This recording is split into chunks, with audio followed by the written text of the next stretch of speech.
very happy right now to have with us New York's hottest unemployed radio personality. Here's the story, folks, out there in America. Less than a month ago, this man had one of the most highly rated radio shows in New York City.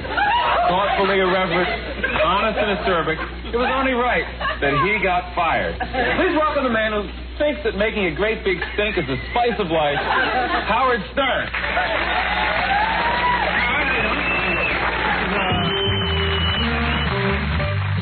Yeah. Good morning, everybody. How you doing?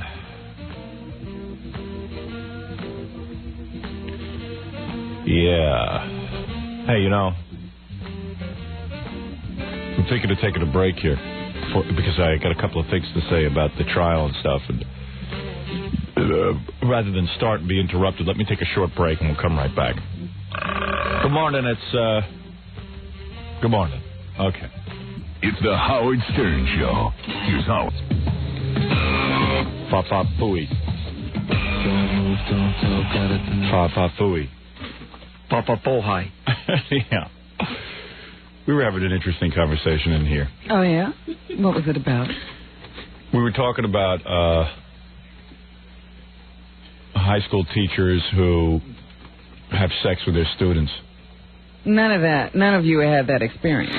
No. We were talking about, like, male high school teachers who have sex with some of the female students. Oh, the female.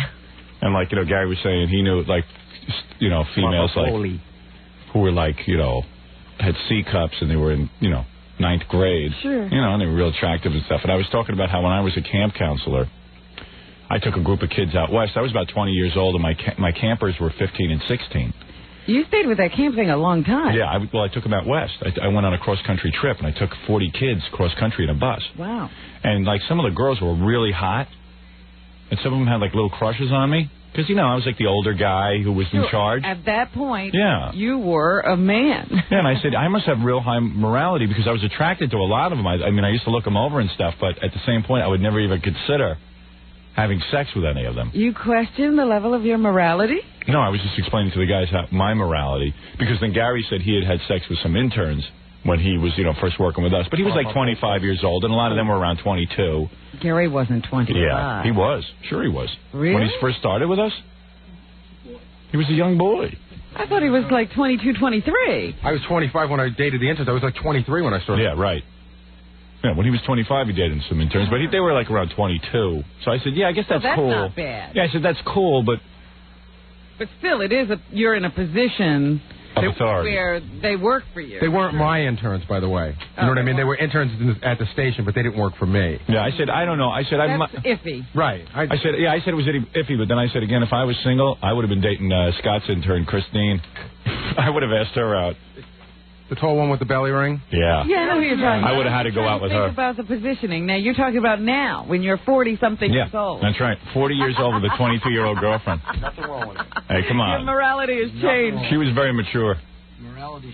Yeah, I would have asked her out. How could you not? Yeah. No crime. Yeah, that would not be against the law. Nothing wrong with that.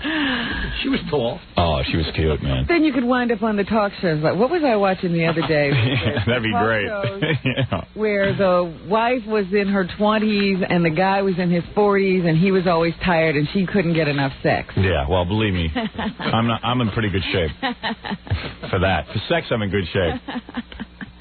Yeah, no, I definitely would have asked her out. But you would just You wouldn't make it a rule, though, of dating the interns. You wouldn't just, like, look over every new crop waiting for the... Well, he's changing. You know, you want to know something? Got him, need him. Yeah. I've heard rumors, I'm going to be very vague on this, but a really famous New York disc jockey who's been in the business for, like, I don't know, 25 years. And who lives at... No. That's vague enough. Right. I heard that it was a man. I heard that he was notorious for dating his interns. Really? You know? What was that? It's not true. No, we're not talking about you, Pete. No. Okay, you're in the clear. Don't worry, pal. No, I know who Gary's talking about. No, you have to tell me. Yeah, only because the way I was told was this person would always hire these really cute, young, blonde female interns. Did he interview them? I don't know, but I know that this never seemed to be guys like interning. Yeah, you know? right. Yeah, I would have dated Christine, the intern. She definitely... And there's a couple... I mean, would you, at the time, you would have even dated that girl, Jackie? Dated her. I would have married her. Dated her. I was way past dating on that. You're already to the nuptials. Yeah, I was signing prenuptial papers. You sure that if you were single, you wouldn't be one of those kooky guys that would just marry the first good-looking girl you got? Robin has that theory that I would. That would be a real crime. No, Robin thinks I would. All of you would dump your wives and Howard would get married immediately. Robin thinks that would happen, but it wouldn't happen. Trust me. Trust me. I think there's only there's someone more expert on me than Robin. That's true. And that's me.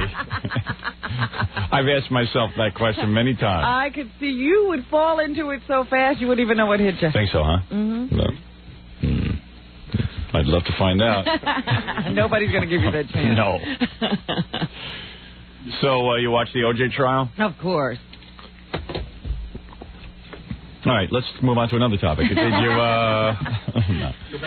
Wait a minute. You know what? The one thing that cracked me up about the OJ trial yesterday was, besides the E coverage, is...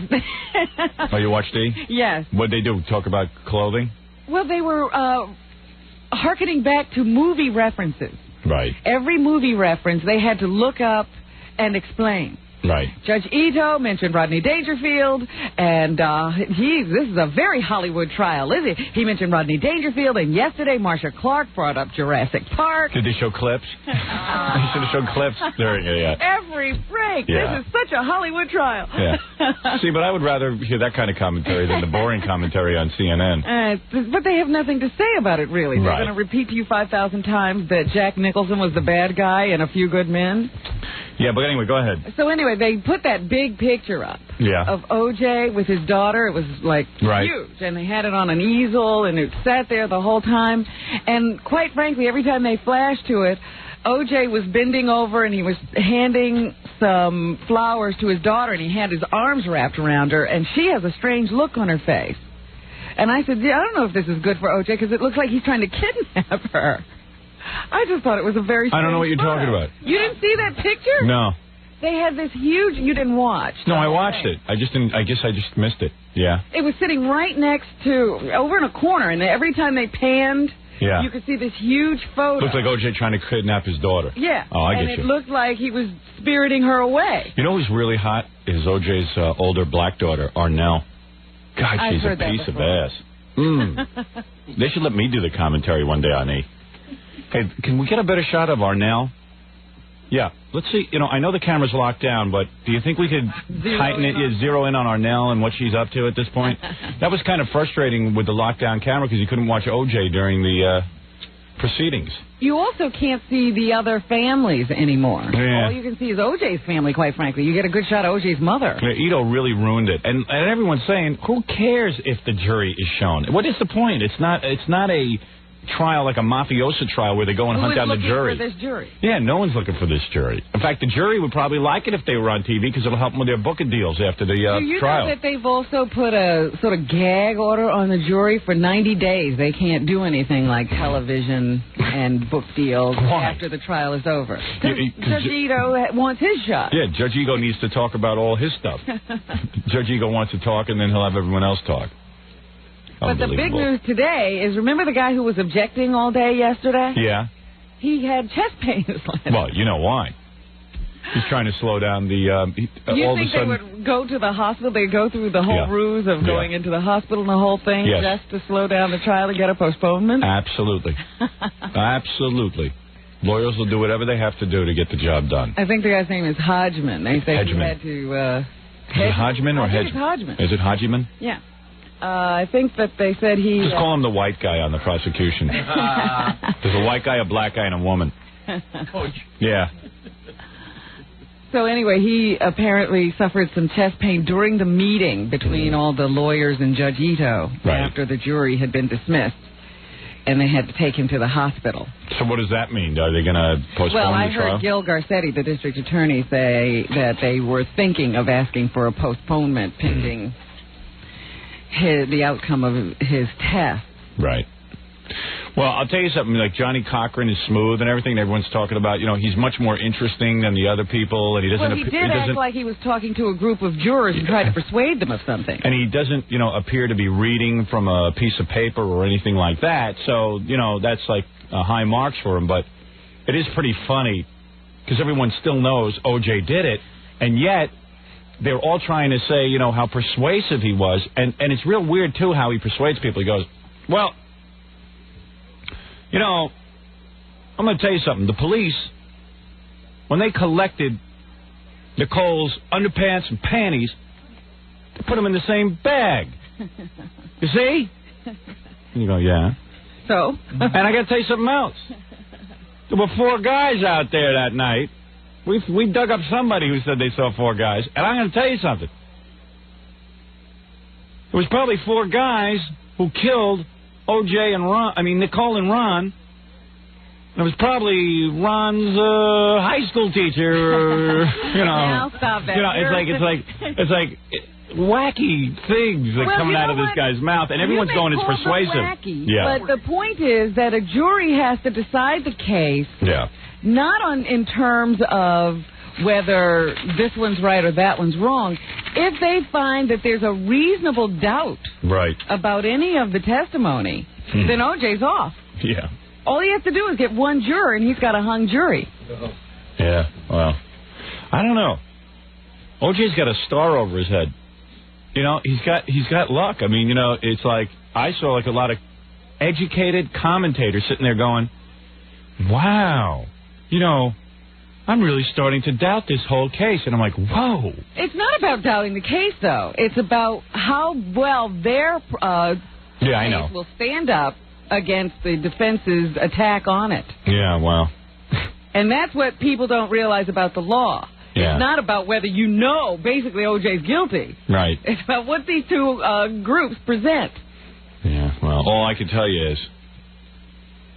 So if they say, one of the big things was, in order to determine the time of death, they should have kept her stomach contents. Yeah. But the coroner's office threw it out. Right. So that puts a question in a person's mind as to exactly what time Nicole Simpson died. Yeah. Makes a difference. OJ did it.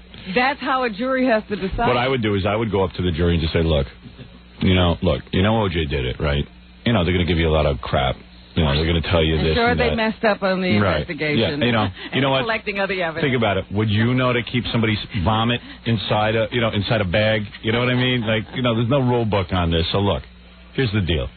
If you got any doubt in your mind, we all know OJ used to beat this woman. So put him in jail for that. So what's the difference?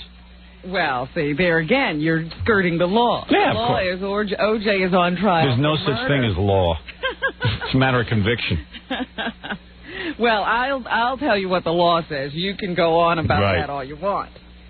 I'm not looking for facts. That's what the experts were carrying on about. They said, wow, he's really... and the point is that... I'm just trying to protect his next girlfriend. You know what I mean? That they can say anything they want in opening arguments. Right. Whether they can actually bring this, what they say, whether they have the witnesses, whether they can, the witnesses stand up to cross-examination, that's all to be seen during the trial. Right. Got it. So they can say all they want. Because it sounded pretty convincing the other day when Marsha Clark was talking. Yeah, well, he did it. It's obvious he did it. That didn't persuade me. If I was a juror, I'd sit there and go... Well, when the guy says OJ couldn't even deal cards. Yeah. OJ. What's that got to do with stabbing a person? I saw OJ in person a couple of times. He took Tawny Katane. He dipped her backwards. Couldn't deal cards that day. Started making out with her. I can't. Tawny Katane's no lightweight. She's a big girl. I couldn't dip her backwards without breaking my back. That OJ's was as powerful as a tree. Come on. He couldn't deal cards. And did you see when they said to him... After he played golf. Did you see... Yeah, right. Did you see when they said... they told OJ to come over so he could pull up his pants and show his scars? Yeah. OJ was like hobbling over. Did you notice? Right. He could hardly walk. Yeah. That was great. And then... it was really good acting. And then... Lock him up for that. Yeah, right. Lock him up for his performance. And Tom Chiasano, who is an expert golfer, was telling me yesterday, they should call Tom as an expert witness, expert golf witness. I heard that testimony. Yeah, Tom. Oh, really? What did he say? Well, Tom came in and told me that in order to golf, that you have to... You know, it's a lot more athletic than you think. Well, there's certainly that weird grip you have to He said the grip affect. And your knees and your ankles are really used in the swing and all that. And if you had arthritis of the knees and ankles, it would be way too painful and too different. Uh-oh, here he is. Am I explaining this properly? The hands above the head, too, huh? Yeah. I mean, but one of the other things they said was that he couldn't lift. He has a disease that he can't lift his hands above his head. Right. I mean, in order to play golf, you got to have flexibility in your hands and your arms. And they're saying now that he has arthritis in his hands. Yeah. But I've read where the guy played golf like 5 days a week. Right. Well, he played golf that day. Yeah, the day of the murders. So yeah. You know, when they I'm not talk saying about... it's the most strenuous sport in the world, but there are some things that you have to, and flexibility and, you know, and ability to swing your arms is certainly one of them. Yeah. Yeah. Well, they have a doctor who's ready to come and testify that O.J. was in a severe portion of his Right, he had just flared arthritis. up. His arthritis had just flared up. That Right day. after the golf game. Yeah. Well, we have Dr. Norris with us. Dr. Norris, any validity to that? Absolutely none. He's guilty. Prime. Did you watch the trial, Tom? I listened to a lot of it. I did watch it when I got home, yeah. Yeah. I mean, fascinating. I mean, yeah, Johnny Cochran's real good. Well, a lot of people are now saying, you know, gee, this is really good for justice because we're getting to see, you know, a trial up close. And I go, what are you, high? I said, this is a guy who spent $10 million on a defense. You think... This isn't usual justice. Yeah, I said, you think if you went to court, first of all, if you killed 2 people and you were some regular schlub, you'd plea bargain this out, you'd be out in 4 years. I said, this is not looking at justice. This is TV stuff. I said, they're going to call in the top expert witnesses. When you talk about DNA testing, they're going to bring in, you know, they're going to bring in the guy who invented the DNA test himself. You think if you were accused of murder, you could get that guy? Right. Yeah, come on. There's no such thing as justice. I mean, justice he's is going to leave a the lab for a day for you? Yeah. I mean, it's a great example of it's the best money, the best defense money could buy, and he bought the. I mean, Cochran's really good. He needs the best money because he needs the best defense. You do need defense. When you've done something really bad, you need it. And also, let's face it, you have a situation where this is being telecast all over the world as a TV show. It's not even a trial. Yeah. Oh, it's absolutely entertainment. It's absolute entertainment, and you need good performers and all that stuff, because most guys just plea bargain this stuff down. Lots of people have killed 2 people, killed their ex-wives. They go in, they tell the judge, I was completely jealous. I saw her making love to another guy. I was going out of my mind. Judge, guy you can understand. They give him a 10 to 15 years sentence because they knock it down to like a second-degree murder, crime of passion. And then you do about 3 or 4 years. You go before the parole board if you behave yourself, and you're out. That's how you kill your wife. I expect it to end like a Perry Of course. case. Regular guys can kill their wives, be out in 3 or 4 years, start dating. This is not law. This is not justice. This is a show business. I mean, it's unbelievable. It is interesting, though. Yesterday I saw this news report about these animated computer graphics people are now introducing into court. I don't know if they're going to use this in the OJ Simpson case. Yeah, cartoons. Right. But people go out and they hire a studio to make a graphic animated cartoon of the crime so they can show either their guilt or their innocence depending on how they're arguing. Yeah. And one guy went out and he was accused of beating his mother to death for her inheritance. So he used some of his mother's inheritance money to get one of these computer graphics made, and it backfired on him. Because when they showed it in court, it looked like, his mother fell down the steps after they were arguing over VCR. But then it turned out when his expert engineer who had made the graphics came onto the stand, the guy was working with old information, not the new stuff. And he wound up getting convicted even after spending all that money. So money doesn't always win. Yeah. Well, it shouldn't win this time, but it might. Like I said, all they need is one juror. Some guy, if I was on trial for murder and I hired some cartoon dude to make cartoons of my thing and he screwed up, I'd beat the damn artist to death. I'd kill him with his pen. That's what I said. It's pretty funny. Yeah. This guy gets up there and goes, oh, well, gee, I wasn't working with the right information. You stupid bastard. I paid you a fortune to draw my cartoons, and you draw the wrong cartoon and get me convicted? I'm killing you. The Howard and Stimpy cartoon. I get Billy to do the voice of Ren and Stimpy. Because on Geraldo once they actually showed one of those computer things of OJ. Oh, yeah? Yeah. So somebody's gone out and made one already. Yeah. Of O.J. taking care of Ron and Nicole. Yeah. All I know is I can't get an animated opening to our TV show. I've been trying to get that done for a couple of months now. But O.J.'s got one. O.J.'s got cartoons. I'd like to see those cartoons. So kill somebody. Yeah. There you go. That's how you get it done. But it was pretty funny watching everyone go, yeah, Johnny Cochran. He's making a lot of sense. Yeah, it was 4 guys killed Nicole. Yeah, great. Yeah, that's why Nicole's on tape screaming, he's going to kill me. Well, that's what some of the other experts say. Yeah. They said, why was Nicole going to these battered women's shelters? Yeah. Why was Nicole making videotapes and taking pictures? If O.J. wasn't doing all that? Why was she getting metal boxes at the bank, those security boxes, and safe deposit box, and locking up her diaries and stuff so there'd be evidence after O.J. killed her? Yeah, well, that's what I said. She was taking pictures of herself and putting that in there. She had a diary in there. Yeah. But...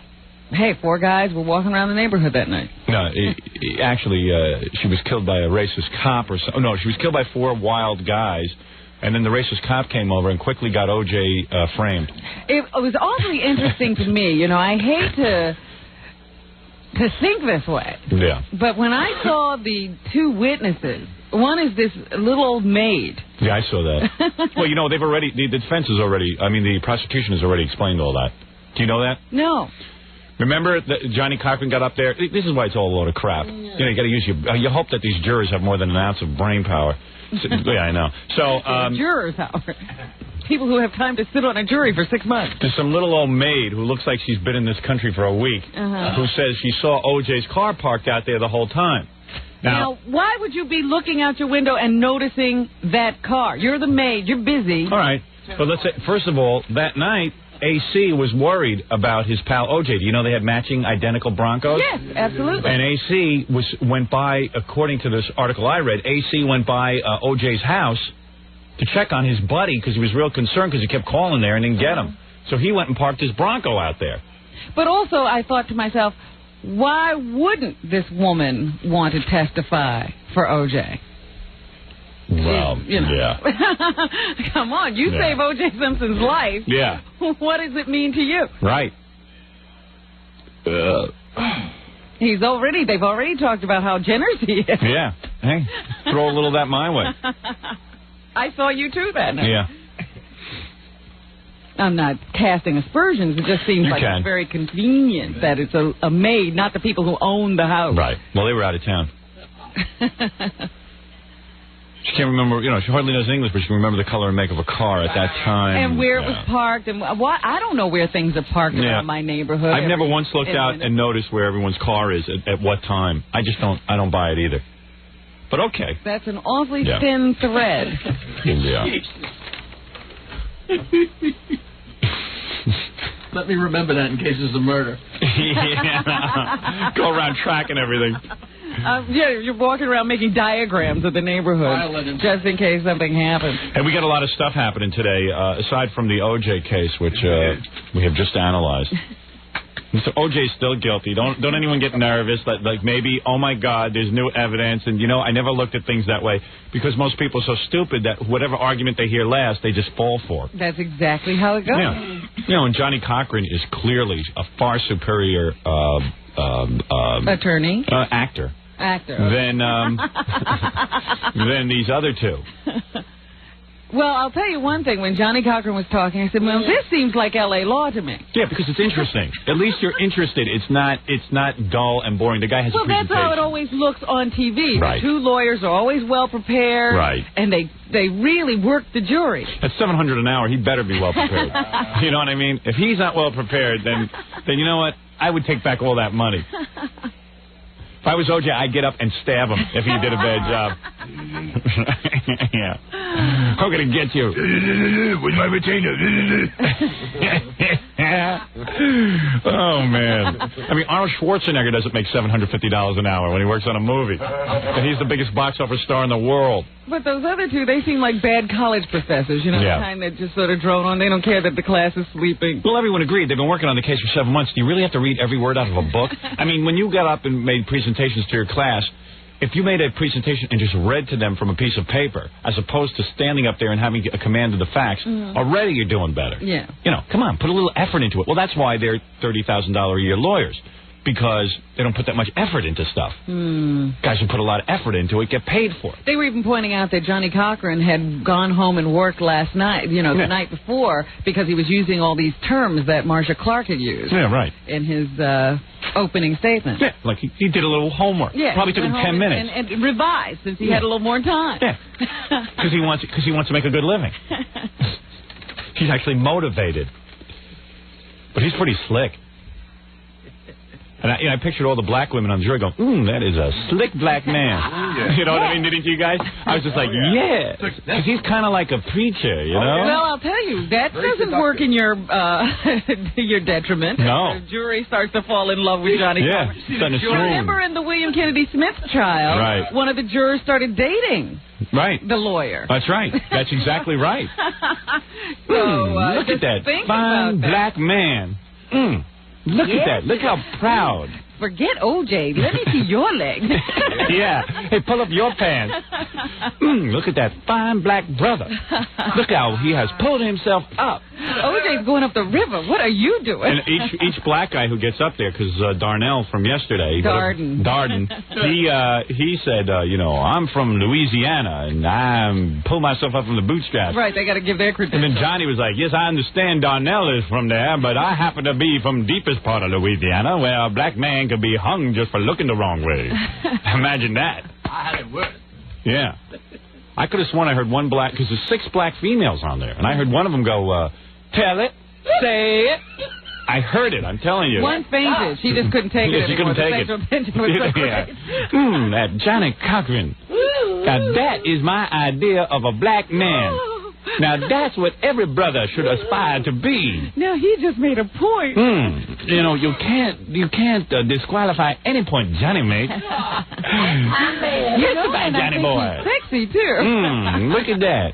That is a fine black brother. Now, that's a man. That's a man who takes care of his family. Are you saying that the white women wouldn't be impressed? White women, schmite women. There's black women on that jury. That's who he's got to worry about. He could sway them, too. Yeah. Oh, man. I'd like to bug their conversations in that hotel. What's he wearing today? Yeah, all those vibrators going. Johnny Cochran. They're not supposed to discuss the case, but it's all right to discuss Johnny. Yeah, now, ladies. Yeah, right. They're all having a coffee clutch about Johnny. Now, ladies, let me take it. Look at here. Yeah, I'm sure Johnny Cochran sounded just like that, didn't he? Not to them. I love the way you spell your name with an I-E. Yeah.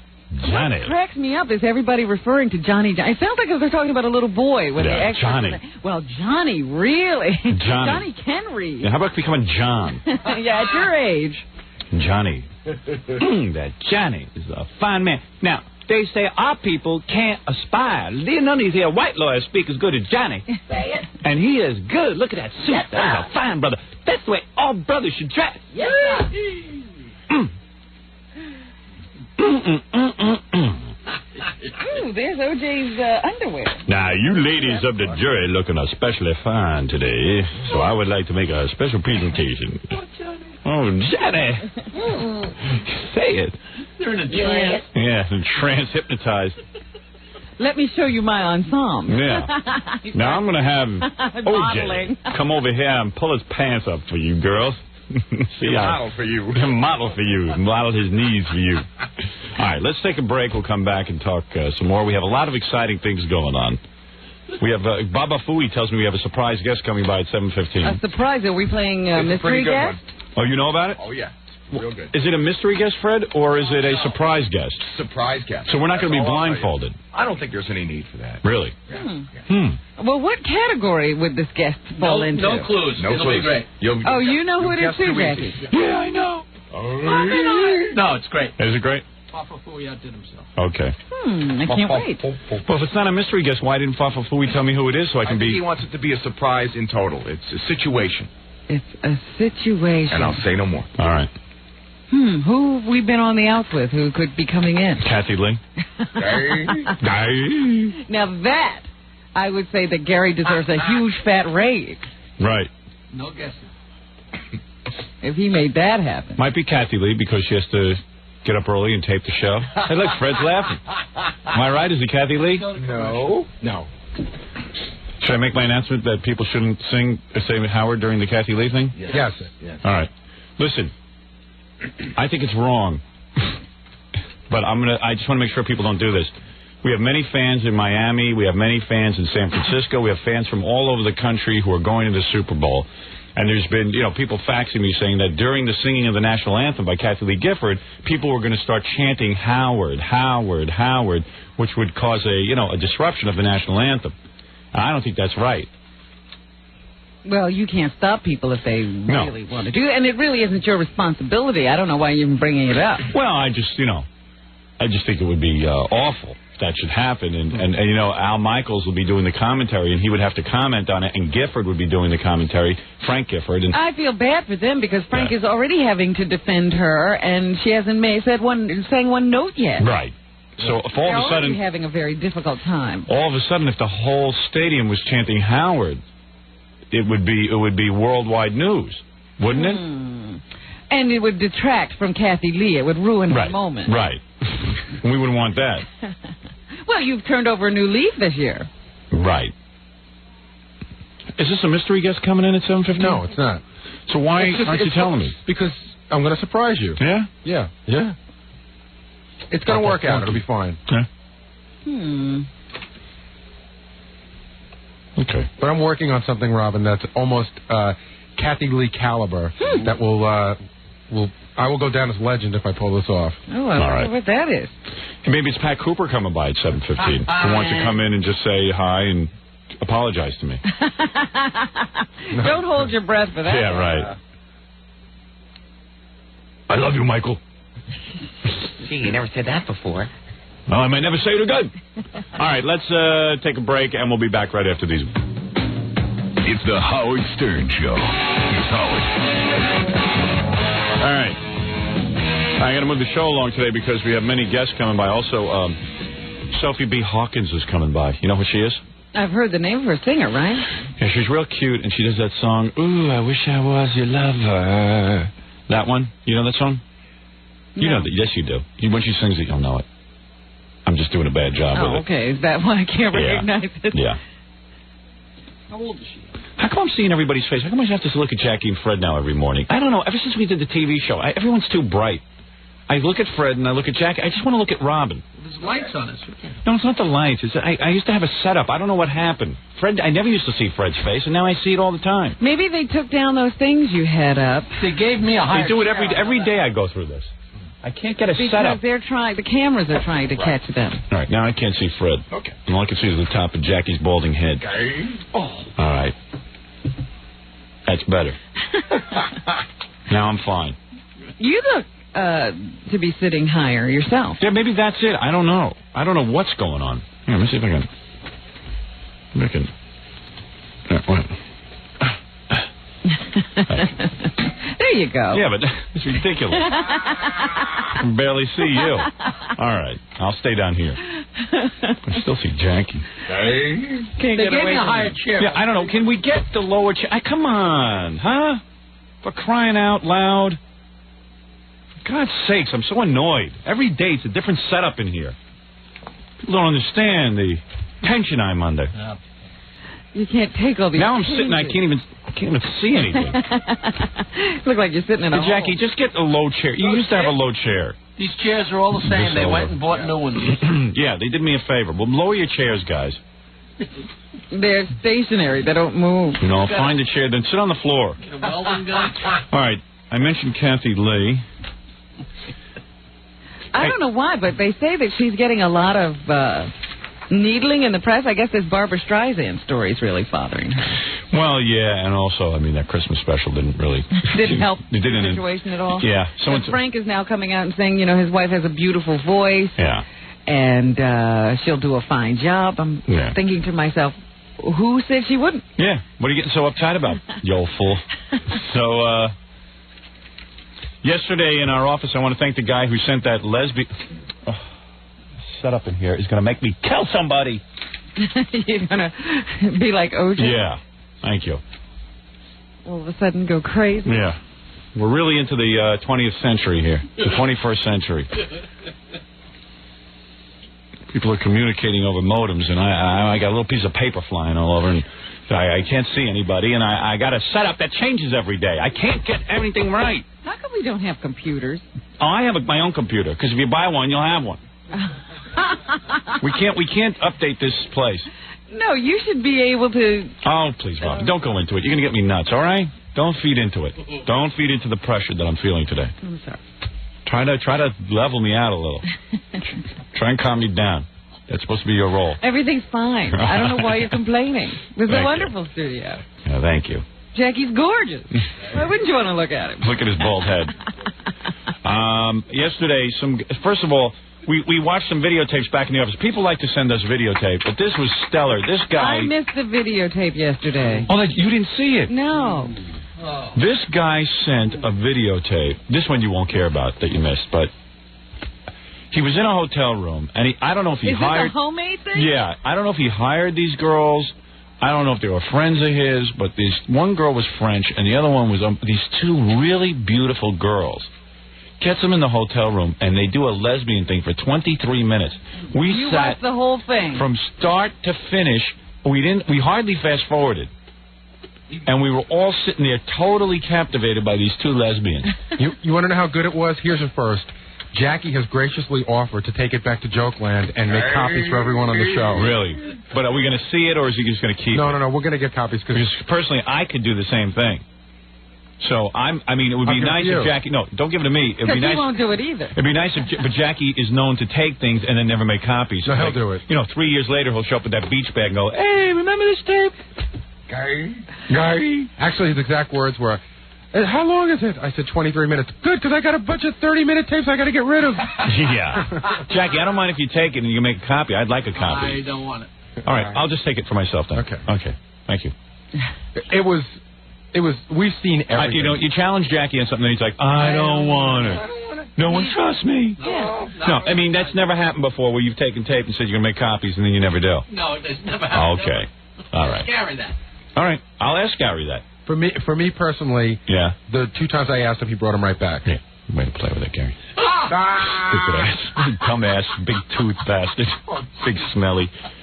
Anyway, give me the tape. Give me one. Just give it to Jackie and make him make the tapes. Are you going to take this home, Gary? Hell yeah.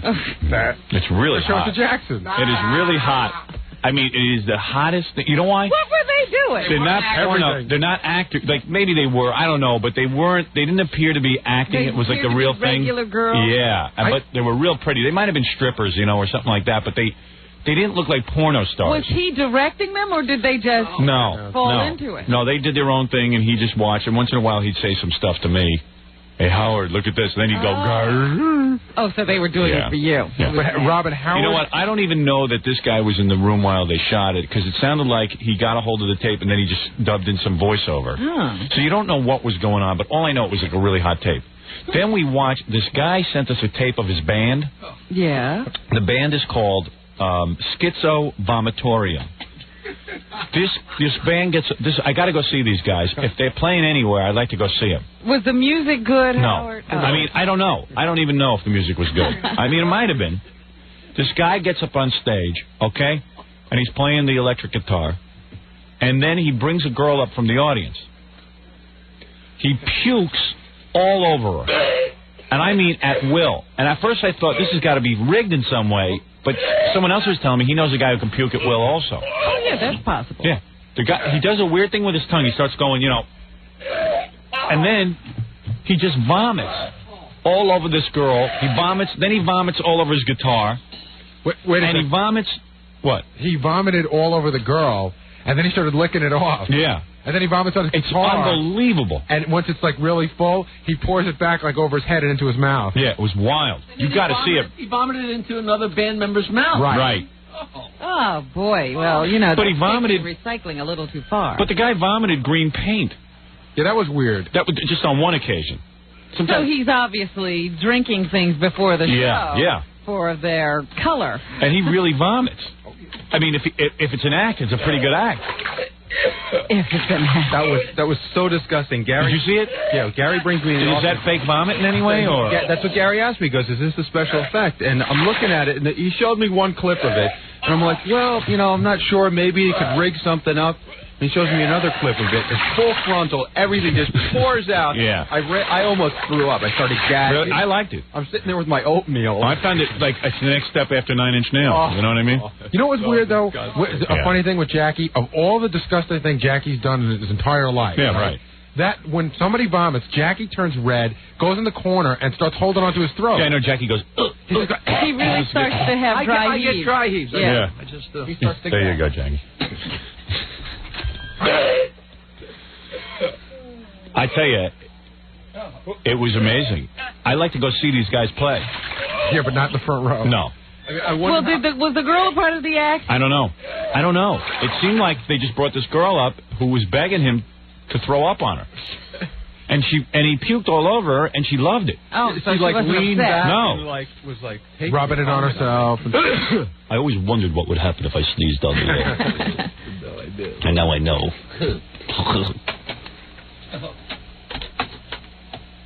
And you enjoyed this, but you don't remember the music. No. But, it was a 10-second clip, so you really couldn't... Was it an electric guitar? Yeah. Oh, yes. Fully electric. Yeah. I thought it was pretty cool. I don't know. That Schizo-Vomitorium, I'm a big fan. They didn't just do it once. I mean, they puked. Yeah, well, it looked like it was multiple tapes, too, I wonder it was different was shows. it all from the same? No. Got to explain this stuff to James. Do you want to tell Robin about the tape that we got of guys who get off on watching women getting their heads shaved? Yeah, there's nothing there. Some guy has a fetish where we watched the tape where guys shave girls' heads. Yeah. Completely bald. And they're enjoying that in a sexual way. Yeah, it's a fetish, and that's one I can't explain to you. But Ralph seemed to enjoy it. Yeah, Ralph, you said you got off on it. No, I didn't get off on it. I just... You said you were aroused. You told me you were aroused. I said that there's that girl on Star Trek. You remember that Star Trek? Yeah, but these girls don't look like her. Yeah, I know. I said that's kind of hot, but I couldn't see like... But you didn't get aroused from this. No. Says he did. I don't know. I don't get that one. I can't explain it. No. I have never even heard of that one, but I guess there's all kinds of things. Yeah. Ralph, why are you on my show every day? I don't understand what I did to deserve you. Why do you come in here and then stand here and then now you're part of my... I got a gang now. I got Andy's gang. I don't really... when I got into radio, I didn't bargain to be with you every day on this show. Well, you're here to do makeup. Everyone has their... Okay, thanks. Thanks, pal. You're draining me. Seriously, get out. I am. You're draining me. I got to stand over now. I'm competing with 97 microphones of dweebs standing there. Be quiet a little bit. Just go back there. Do what you do. You're supposed to stare at the camera. Make sure I look handsome. Do your job. That he can't do. No, that he can't do. He's busy watching my tapes, with vomit tapes. You really were interested enough to go see that live? Yeah, I would go see him. Yeah, I would. And believe me, you're going with me. So don't act too upset. Here's another example of how wacky Judge Lance Ito is. I read this the other day, and it's from something called what the hell? It's from a magazine called it looks like New York Magazine the way it's laid out here. I just can't tell. I think it's New York Magazine. Anyway, they say that... This will show you how nutty Judge Lance Ito is. Ego. Larry King visited the courtroom last week with his executive producer, Wendy Walker, and his daughter, Kaya, in tow. This is, Larry evidently was not around all that much when his kid was growing up, so I guess now he's making it up to her by... Well, I'm going to take you into the courtroom. Well, now she's fun. Yeah. Now...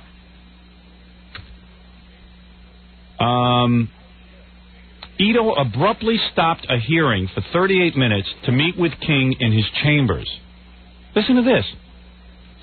In other words, Robin, forget me. My neighbor down the street should be able to walk in and have a private meeting with Judge Ito. And have a hearing interrupted. Who is Larry King? Larry King's nothing. Well, this goes to prove your point. Yesterday you said he wouldn't ban the cameras. Yeah. Oh, I know it. You know what? A real judge, a judge who's concerned about justice, would have said, you know what? I put down a rule. Right or wrong, I didn't want the jury shown. You blew it. Camera gone. That would have been the end. No more cameras. He would never do that. This is a guy who stops the court proceedings for 38 minutes to meet with Larry King. This is what I'm talking about here. What's going on? This is a man who's supposed to be worrying about justice. You don't stop court proceedings for okay, so let's read on. Larry King walks in with his producer and his daughter. Hey, I'd like to bring my daughter by and, Well, give Judge Ito a call. He doesn't care what he's doing. When less famous reporters returned to the courtroom after the break, they witnessed CNN's biggest celebrity not in the press gallery, but on the judge's side of the bar, shaking hands with all the attorneys involved in the case. Oh.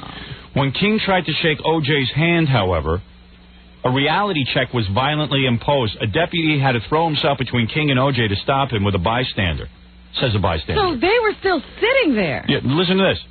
When King couldn't get close, instead he raised a closed fist as if he were in solidarity with Simpson. This is a guy accused of murdering two people and beating his wife. I mean, that's for sure. He beat this woman. Well, you've seen Larry's track record with women. While he's not accused of beating them, he does in solidarity. He does do a pretty good number on marrying him and dumping him pretty quick because he's such a fox. Larry gave him the solidarity. Hey, don't worry, OJ. Courage, OJ. What kind of a dick is Larry King? What kind of human being is that? He's a guy who doesn't like you. Yeah. You talk on the radio. The only guy he won't say, the only guy whose ass he won't kiss is mine because I've just so brutally pummeled him. Yeah. If I went on the air every day and said Larry King is like one of the best broadcasters, forget about it. He would kiss my ass just like everyone else. Larry King. When King couldn't get close, he raised his fist as if in solidarity.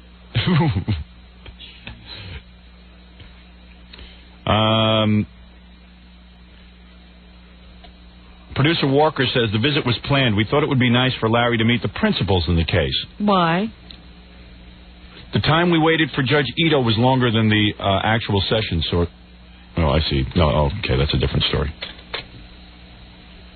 Yeah, it would be nice if Larry met everybody so he could have a more intimate understanding of the case. Well, and Judge Ito went and met back with him. In his private chambers. Yeah. And interrupted a hearing in order to do so. Yeah. Guy sitting in prison for something he either wrongly or rightly did. And Judge Ito has to take a break to meet with Larry King. Why? Yeah.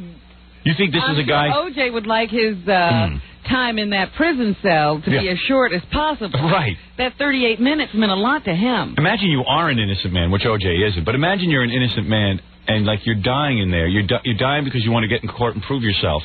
And the judge stops the proceedings so he can go back and hang with Larry King for 30... Larry King, at least if it was Dan Rather or somebody notable.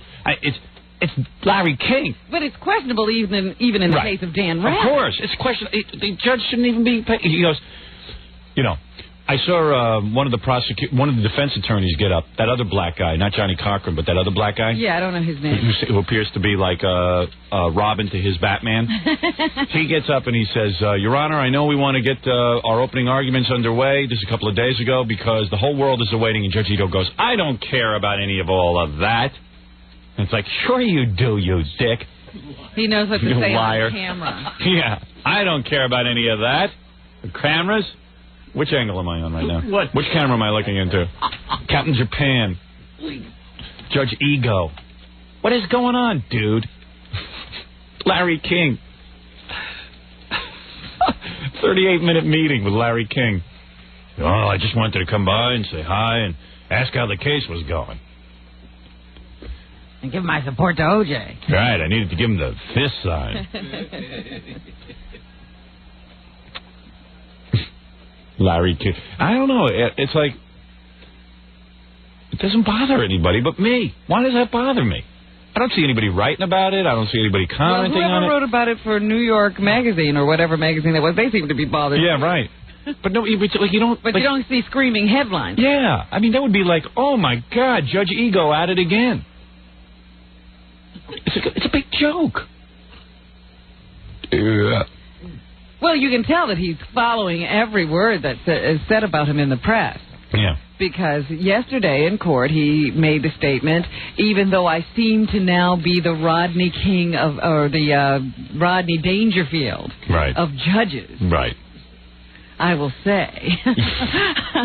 Hey, you know, I hope OJ gets off, and he's so grateful to Larry for giving him the fist sign that what he does is OJ starts dating Larry King's daughter, and they get married, and then OJ can beat Larry King's daughter every day, and Larry can give him the solidarity sign. Hey. Give him a big fist. Hey, way to go, OJ. Beat my daughter some more. All right, what's going on? Your surprise is here. Should I take a break first, or is the surprise so big that I can't break? The surprise can wait. How long do we have to... Real quick break. Real quick break. A real quick break? Will the surprise wait? Yes. Can I run out and see the surprise? No. I hope it's a girl. Is it a girl? When you...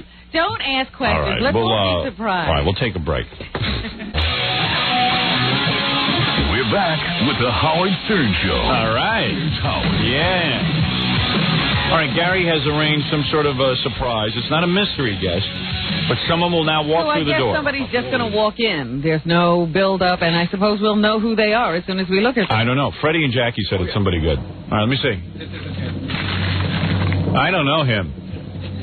Wow. Hey, no kidding. Oh, my goodness. Wow. Hello, Governor. See ya. That's Christie Todd Whitman. Fresh from Washington? Wow. Good morning. Hey, wait a second. I am totally amazed. Well, there must be some big presentation to be done. Wait a second. It is Christie Todd Whitman, the greatest governor that ever... Listen, let me just say a few... Turn off that music, you idiot. Mrs. Whitman, you know, congratulations on all your success. Thank you. Honest to God. I mean, hey, seriously. Did you hear him talking about you yesterday? I heard he was talking about me yesterday. Unfortunately, I wasn't near a radio. Hey, what did I say? You said I know what I might said. have been... Oh, well, you don't want to talk about the rest of it. What I talked about your body. You don't remember that part. What did I say? I remember you're saying that this might have been the best move we ever made. No, seriously. Because you have turned out to be such a wonderful governor. You know what? Seriously, Mrs. Whitman, tell the truth. What happened was, when you were running, the first I ever heard of you was, I think you were on TV, and I don't even remember what show it was. It was like one of those public affairs shows where you were debating a whole bunch of different people running for, the Republican nomination. Right. And I'm watching, I said, she makes a lot of sense. I mean, I thought you were really, you were making a lot of sense. There were a lot of guys there who were just sort of like, didn't seem all that motivated to be governor. And then it was you. So I was like kind of digging you. And then I just forgot about it. You know what I mean? I didn't really put that much energy into it because I figured Florio is like... He was the man. Everyone was convinced that Florio was going to be the next governor again because it just seemed like he was. All the polls said it and everything. And I couldn't stand Florio. I didn't think he was doing anything for the people of New Jersey. I just thought it was like sort of business as usual, politics as usual. Didn't really care. And I get a vibe on somebody. And, you start reading about Florio, and nothing much was really changing, and people were frustrated with taxes. They were frustrated about insurance. They were frustrated about everything.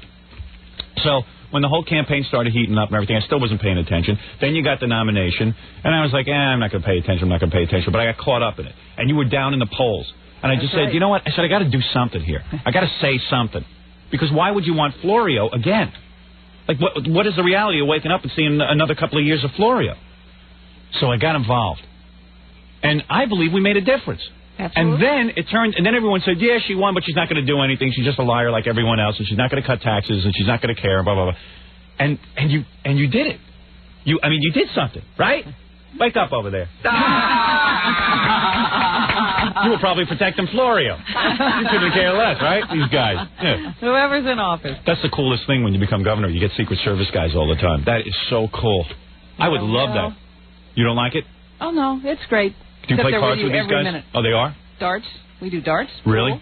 Yeah, I mean, they got to be. Cards yet. Are you guys fun? What do you think, Howard?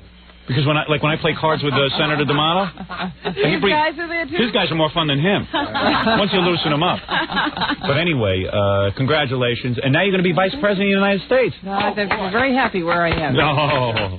Do it. Run for vice president. Well, you don't run for vice president. That's the nice thing. You got to get selected? You get selected. Personally, I think you could run for president, but I don't think that's a good move right now because, you just become the governor, mellow out, and just get some more things in New Jersey. Right, get tapped for vice president, but I would do it. I would do it if... she's saying she doesn't want that job, but if it looked like nobody else could do it. Yeah. I mean, don't rule it. You're not ruling it out. That's a big if. I never say never. Governor, you're not ruling it out. I never say never to anything. Right. I mean, you would listen to someone if they tapped you and said, hey, would you consider being my vice president? You have to listen, but I've got too much to do in New Jersey. I'm too new there. You're going to be the vice president. Oh. I think about that. Heard it here. Think about that.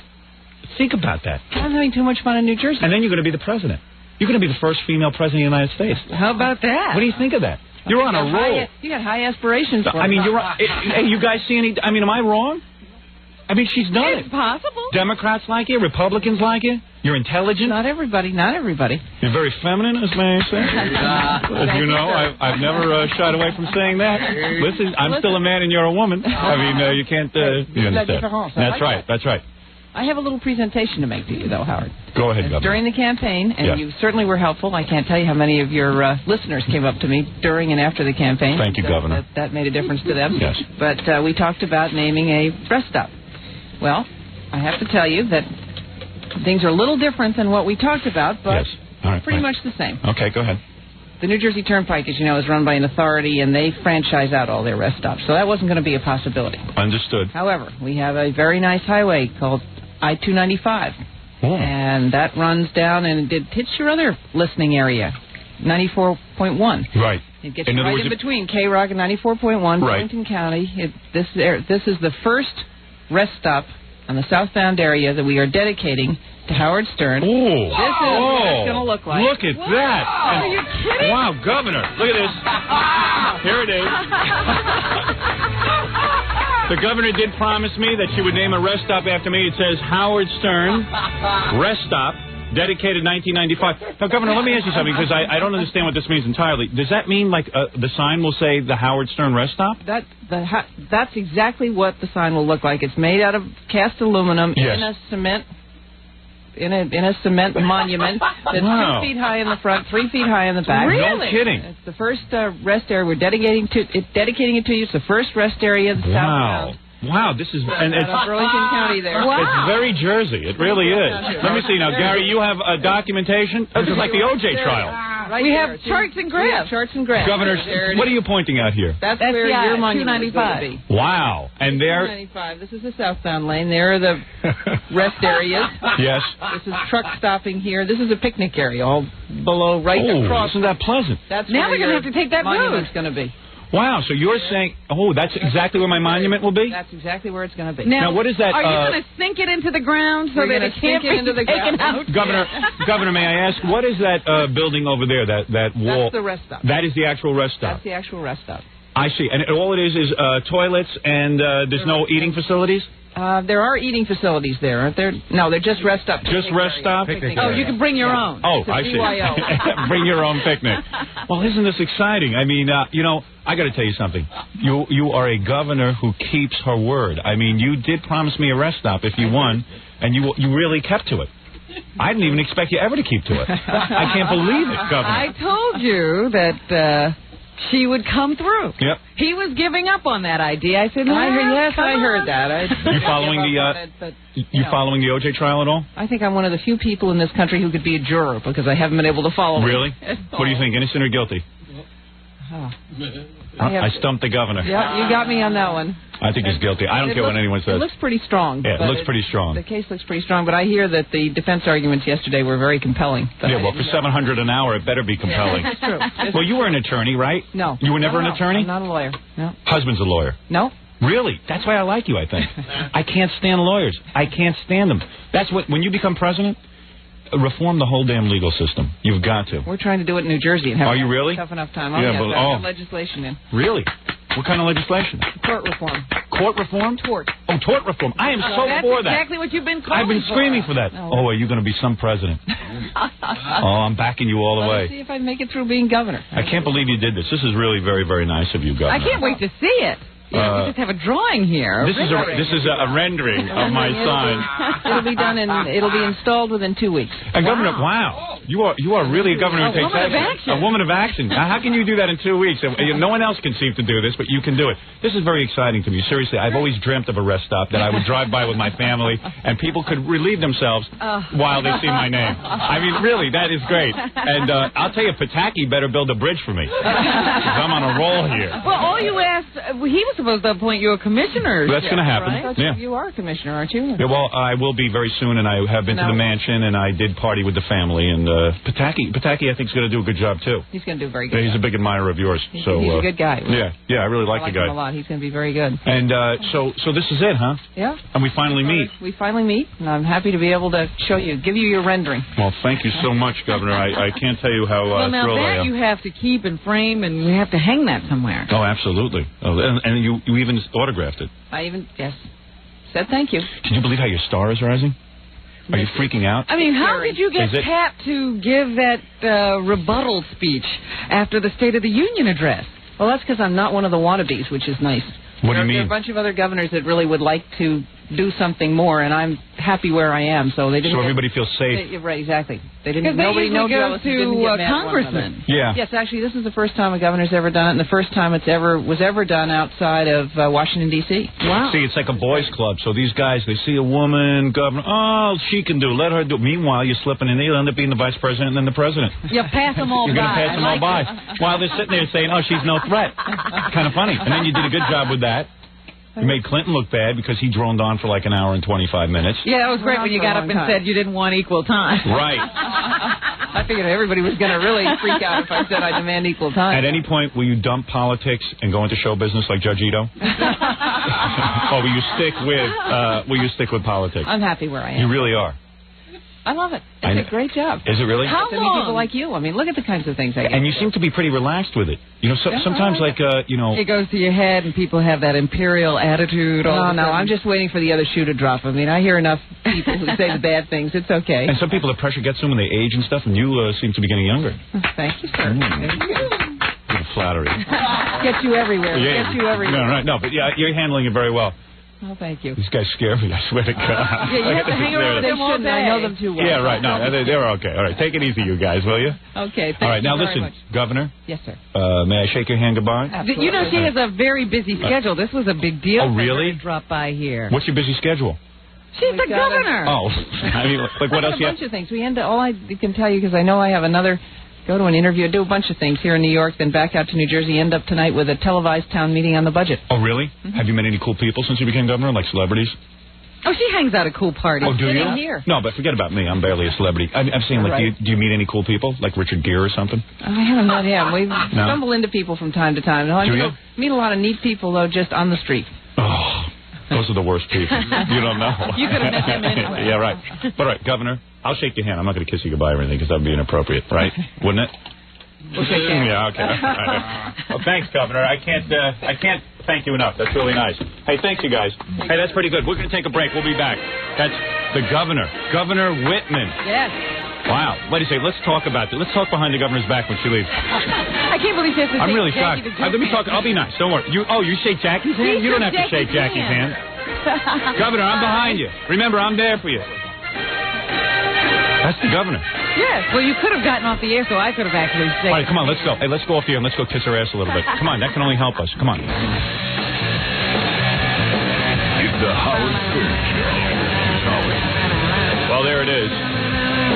I'm looking at Robin. I hate to interrupt your singing, but I have to say something. I'm all excited. All right. Singing. Jackie the Joke Man Marlowe. To order Jackie's Wild Comedy CD or cassette, it's $10 plus $3 shipping and handling. Jokeland special: buy two get one free. Call 1-800-323-KING.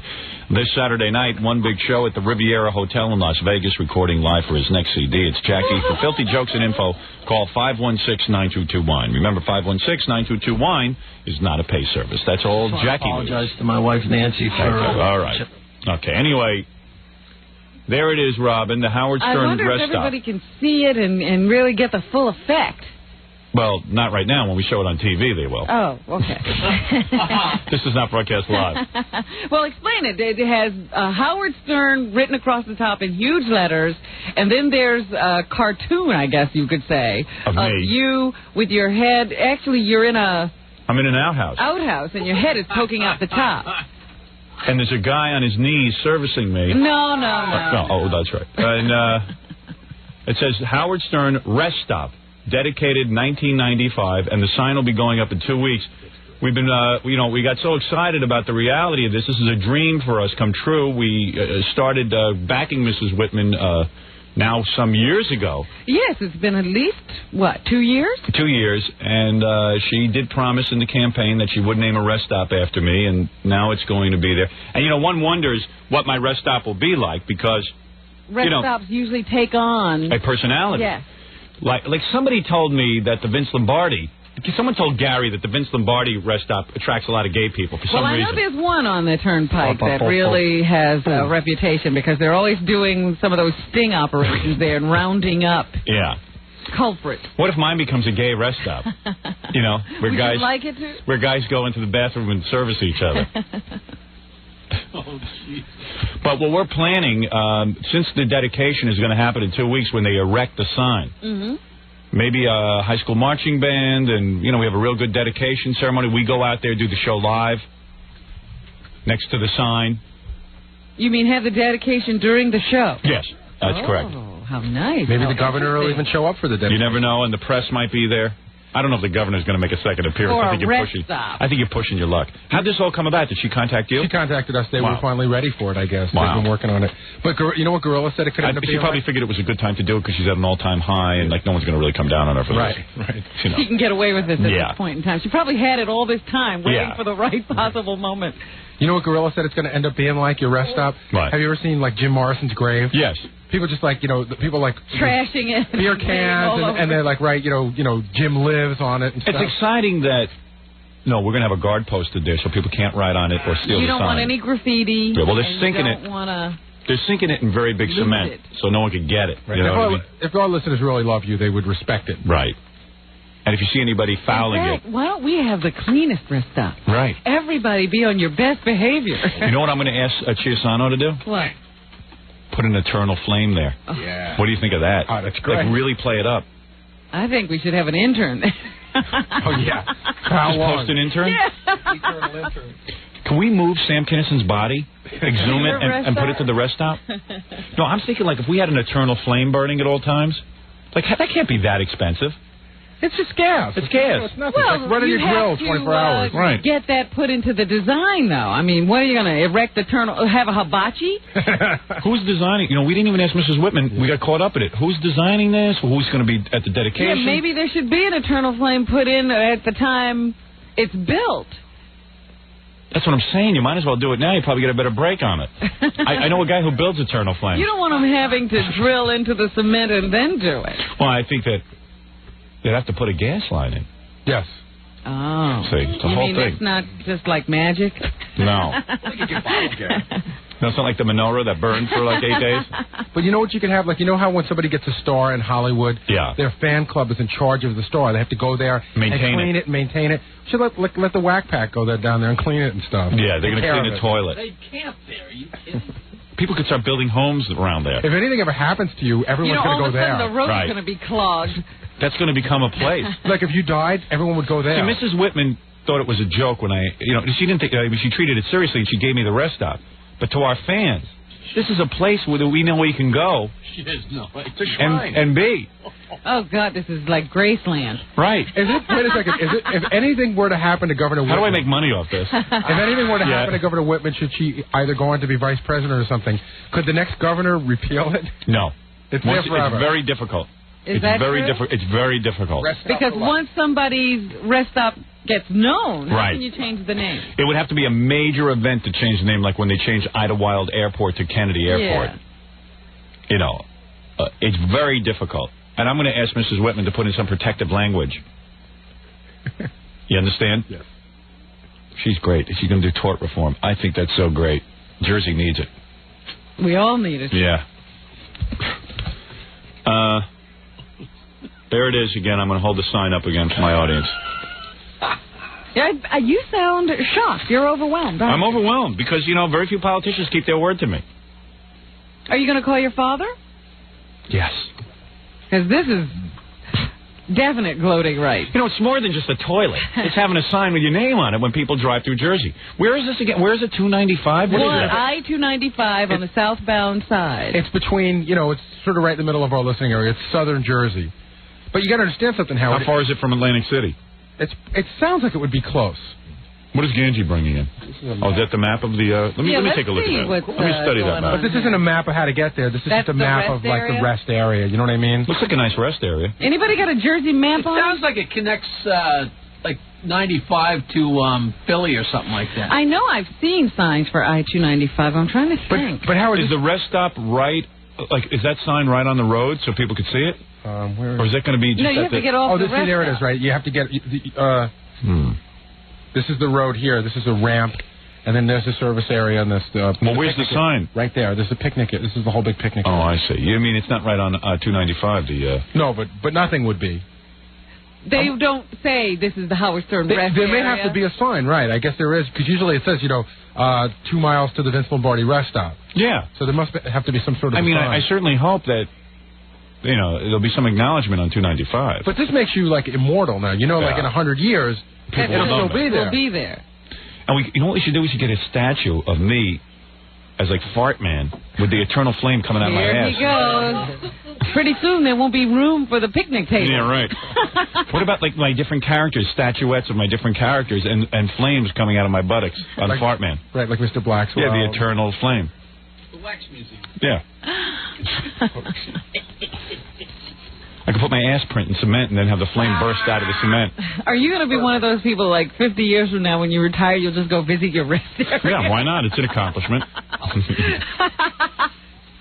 It's pretty goofy.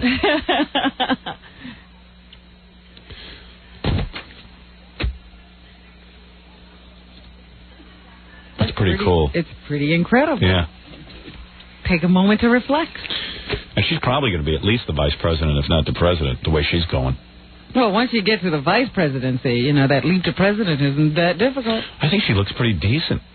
For a politician, I mean, I would do her in a second. What are you saying? She looks pretty decent for a politician. I'm saying she's an attractive woman. Look at Janet Reno. She doesn't look like Bella Abzug. Right. Exactly. Yeah, I mean, name some politicians, some female politicians, or male politicians for that matter, that looked any good.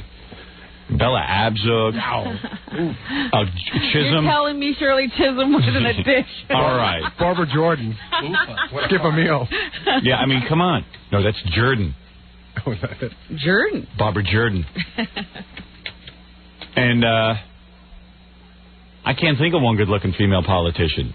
She's got a heck of a body. I mean, there's a woman who obviously works out. She's in great shape. She's got a big chest. How old does she say she is? She's young, right? Well, she's probably about...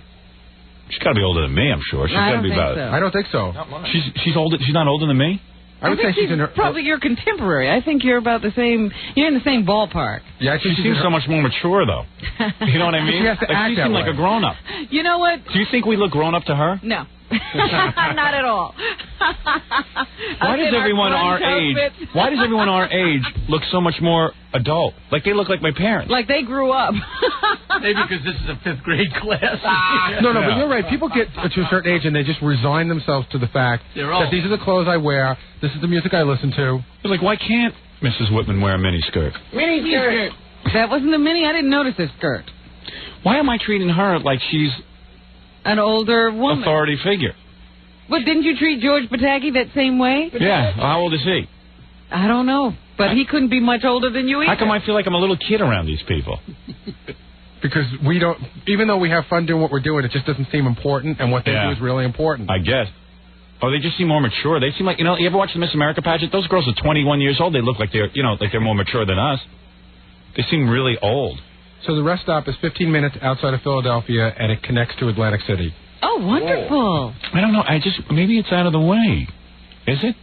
What do you mean out of the way? It might be out of the way for you, but for our fans, it's in a perfect location. I see. Between Philly and New York. It's true. They're definitely going to get some traffic, Howard. Somebody will see your restaurant. All right, good. It'll be very accessible to our fans. All right. But it's nice when you know what I want? I want he people wants just regular passers-by. Yeah, I want like someone to drive by and get really pissed off. Some old bag goes, what the hell is this? I can think of some perfect people in New Jersey to piss off. Right. I mean, that's the whole point of why I wanted it. I can hear the hate mail being written to the governor now. She can handle it.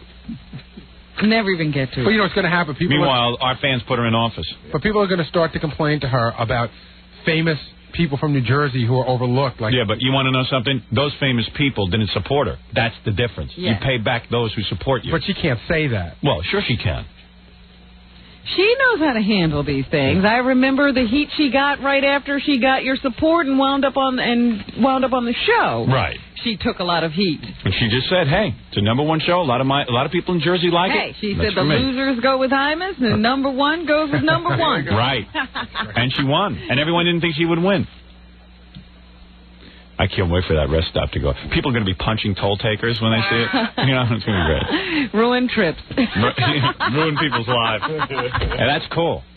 All right, well, we'll do a whole day from there. Has any of the press contacted you about interviewing me about this? I think it's a big surprise to everyone. Yeah. I don't even think anybody realizes what's gone on. I'm not really doing interviews at this time. The press is invited to the ceremonies. But if someone... you can get a pool reporter to interview me, or I will give out one interview and... Perhaps they can pass it on to other people. Much like in the trial. Yes, there's only going to be one pool reporter. Right, exactly. Will it be a lockdown camera with just one shot? Yeah. And that's pretty cool. Congratulations. Thank you, Fuffa Foley. Thank you. Fuffa Foley. It was very funny to me because when the governor started to get up to leave, she felt obligated to extend her hand to Jackie, and I went, "Oh, I know. hope you washed today." I hope you didn't go to the bathroom on his hand. Did you make duty yet, Jackie? Oh, yeah. Did you saved it till I knew she was coming. Oh, so you waited till after? Yeah, because Jackie's E. coli could have spread to the governor, and she could have died of E. coli poisoning. Tom, our general manager just informed me that Governor Whitman is 48. And Governor Pataki is either 46 or 47. There you go. So you mean Tom's... Excellent for 48. She's Jackie's contemporary. So you mean Tom's head isn't that empty? He has some facts in there. Okay. All right, good. Yeah, he must have just read that. He has golf facts. And age facts. And age facts. Yeah. Like Rain Man. He's like Rain Man. 48 years old. She's 48 years old. Remembers numbers. He's 47 years old. 47 years old. Time to golf. That's pretty cool when the governor names a rest stop after you. That's all I'm going to say. I appreciate that. She's a big lady, though. She came up to about my nose. She's tall. Yeah, I like that. When I married Allison, I thought she was still growing. She stopped. I married her so long ago, I just figured at that age they still grow. You stunted her growth. Right. I'm sure the listeners are excited. I was going to, scoop her up and give her a big kiss, but... No, you were very respectful. Yeah, I just figured I could blow that whole association. Again, I wonder what she's thinking when she looks at us. I should ask her to dance. Could put on some sexy music. She's in that Chanel kind of suit. Yeah. And we come out to say hello. I know. We look you like... and your dark glasses. We look like idiots. But that's cool. We represent idiots everywhere. I guess. Yeah, you're on the air. Hey, the E-Channel's really pissing me off again. What'd they do? They blocked out the cleavage on that fat chick last night. She don't look 48. She doesn't at all. I'm shocked. Tight ass, big cans. Yeah, she's... hey, let's face it. A woman's a woman. Governor. I don't care who it is. Tight ass. Tight ass, big cans. I think you said enough when you say she has a nice body and she looks like she's in shape. She does. She works out. It's radio. You got to give the details. Yeah, a lot of the guys want to know. I have to tell the guys at home. Well, I can't wait to go meditate down at your new restaurant. Meditate? Are you going to move into the rest stop? Probably. You realize Melrose Larry Green will live there now? And yeah, he'll be standing there with a sign. It's going to be a happening. I think it's going to be a great place to pick up women. Oh, yeah, women will go down there. Yeah, that's right. Wait till you see who goes down there. Let's hope it's a great place to pick up women. It doesn't become a gay rest stop. And it'll be a thing I made a duty at Howard Stern's rest stop. Yeah. That'll be a very big deal. People will be calling in and saying, hey, I saw your rest stop the other day. At the inauguration of my rest stop, I got to go in and be the first one to use the toilet and make a duty. Cut the ribbon. I got to be the one to cut the cheese in there. And record it. Right. So you better eat something special that day. I should do my whole ceremony from the toilet. Hot sauce and broccoli. Right, all kind of things. Yeah, get really fueled up. And I'll be in there for an hour trying to get something going because I get nervous and I lock up. Right, because I wanted to say you don't want to go all the way out there and then not be able to deliver. Right. The press will be lined up outside waiting. Put a nice can of Lysol in there. Yeah. Little aerosol spray. Spray it out. Robin, I'm inside my rest stop. Doesn't it look like an outhouse, that rest stop? It doesn't even look like a real rest stop. See, I couldn't tell exactly. I got to go look at it to see which kind of rest stop it is. Is it just a bunch of bathrooms? Yeah, no, it doesn't even. Picnic table. It doesn't even look like it's made out of cement. It looks like a little wooden house with some toilets. No, that's what they drew on yours. No, there's a picture of it. Give me that. Let me see. Here. Look. Looks like a very modest. Oh, no, I take that back. It's a brick edifice. Yeah. It's like a row of toilets, right? See, well, you can't. It doesn't just give you a picture inside, but it's got like. But it's not like a house. No, it's with, nice. It's nice. It's brick, and it's got a nice roof on it. It's got cement walk paths. Right, but I'm saying it's not one of those places where they have a restaurant. No. It just has a big bathroom. I wonder if it's one of those places that has, like, brochures. Yeah, well, the picnic area doesn't have any tables, but maybe we can get some going there. And there's one of the Secret Service guys standing there. I think it's a brand new rest stop, and the picnic tables will be going in. Ow. Just got hit by my sign. That's what it sounded like. It sounded like it's relatively new. Yeah. And that they're still putting it all together. That facility happens to have been built. Yeah. And they'll put the picnic tables in. Picnic tables go in the picnic area. I stand corrected. It's a very modern facility. Yes, it's not a wooden thing with a hole in the ground. An outhouse. Bucket. What do they call those things? When you go to camp, you dig a latrine. Right.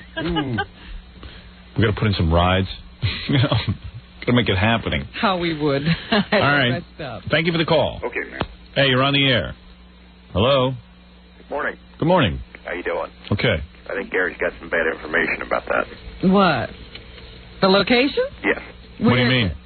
Well, he's saying 295 is running between Philly and Atlantic City, which is incorrect. It's running from the Delaware Memorial Bridge to Trenton. Who uses that? Trenton. Is Trenton? What is Trenton? That's the capital. Yeah, but is it? Do white people live there? I don't know. I've never Mostly. been. Is it mostly white? No, mostly black and Hispanic. I see. However. Is Trenton a port? Would anybody ever stop in Trenton then? Well, no, it runs from Trenton down to the South Jersey area, down to the Delaware Memorial Bridge. And why would anyone need to use the Delaware Memorial Bridge? To get out of town. To get out of town, to get out of Jersey. And it's a freeway. It's not a pay-toll highway of any sort. Oh, that's good. Yes. So is it really out of the way, or is it... Well-traveled? It's well-traveled. Okay. A lot of people use it to get into the interplex of Trenton and the capital area and things like that from the South Jersey area. Okay. Well, at least someone will be using it. It's an interstate. It's an interstate, right. It's major. Yeah. Big enough. Okay, thanks. Well, I'm just trying to find out what's wrong with this, you know what I mean? You're on the air. Hello? Yeah. Yeah, tell Howard that, don't worry about it being a gay rest stop. That's only the New Jersey Parkway. Okay, thanks. Yep. Well, yeah, I don't want to start reading, like, over at the Howard Stern rest stop, 2 guys were arrested for, committing acts of sodomy on one another. I don't want to read that there's a police thing going on there every weekend. Yeah. That it's become a hangout. Yeah, and then you read... known problem. You read some respectable businessman just received, his sodomy from an underage boy. At your rest stop, you're afraid to let your children go to the bathroom. Right. Some congressman received, oral favors in the bathroom from an underage boy. Cleveland, you're on the air. Hey, Howard. Hey. Hey, I hear you talking about how much you hate these attorneys here and there, and I hear you plugging some guys in Cleveland here on one of their commercials. Well, listen. What's that all about? Listen. Let me tell you something. The situation exists where people do need attorneys every once in a while. On the radio. What's that? I said that the system, the way it is, there are so many thieving sharks out there that upon occasion you need a thieving shark yourself. Yeah, but these guys sound more I don't like know. No. Excuse me. I don't know any of the people personally. I don't know if they're honest, if they're thieving sharks, but it's a name that you can check out for yourself if you get into trouble. I've talked to some people at the station, and they said these are very honest attorneys, very good attorneys, and I am willing to read their commercial and give them a fair shot at advertising. Well, they look more like excuse me. Let me tell you something. If they are ambulance chasers, or if they are the best attorneys in the world, I really don't care. You have to use your brains and go and check them out for yourself if you need an attorney. But there is another name and someone who supports the show and who pays advertising. Listen, pal, I'm not going to be able to do this show if people don't advertise on it. If I check out every product and I have to sit and decide for you whether you should use the product, I'll be in big trouble. I can't do that for each and every listener. Do you understand? Yeah, I realize that. You know, in other words, I'm not going to reject someone because of their profession. Do you understand? Mm-hmm. The advertising is open to everyone and anyone, provided, you know, it's not like child porno or something. Well, it just sounded to me like your conviction was really strong. That No, wrong. I have no convictions. My conviction is to keep this show on the air and to make sure that there is money being spent on this show. What do you do for a living, sir? I work for a medical diagnostics company. A medical diagnostics company? Right. And now, do you sell to absolutely everyone? No, I don't sell. I'm in the manufacturing department. But would you like the salesman to go out and sell to everyone they can, or would you like them to pick and choose? Yeah, they'll find the finest doctors anywhere. No, I don't think. Oh, you're a hypocrite. You're such. Yeah, no correlation. There's no correlation to anything in anybody's life. You're gonna listen. How stupid. First of all, I'm gonna make a blanket announcement. The products advertised on this show, I don't use all of them. Those are not endorsements. You happen to be an announcer, and you read commercials. If I sit and if every commercial that comes in, they say to me, Howard, how do you feel about this sponsor, and would you use them yourself, and would you... Then I'm not an announcer. I have to sit and read commercials for a living. That's how I make my living. Put it together and use your brain. Yeah, nitwit. I get that every once in a while here. Hey, Howard, how come you let this guy advertise? Well, did he commit a criminal act that he can't advertise? Is it against the law? Yeah. I should keep him from advertising because you have a problem with it? How stupid. How infantile. Hello, you're on the air. Yeah, I wanted to tell you about the 295. It goes all the way up to Mahwah, New Jersey now. It goes up through Oakland and all the way up to Mahwah. Boy, we're really pinning it down now. Well, we're going to be out there. In 2 weeks, the sign goes up, and we will be out there making our own dedication ceremonies. Well, is the rest stop where you're going to be closer to Mahwah? We'll find out where it is. Don't worry. You don't have to keep identifying for us. What is that guy talking about? I don't know. Howard, the rest stop is Mahwah. Oh, shut up. Cares where it is. At least I got a rest stop. Super. Mahwah. Where do these names come from? Very.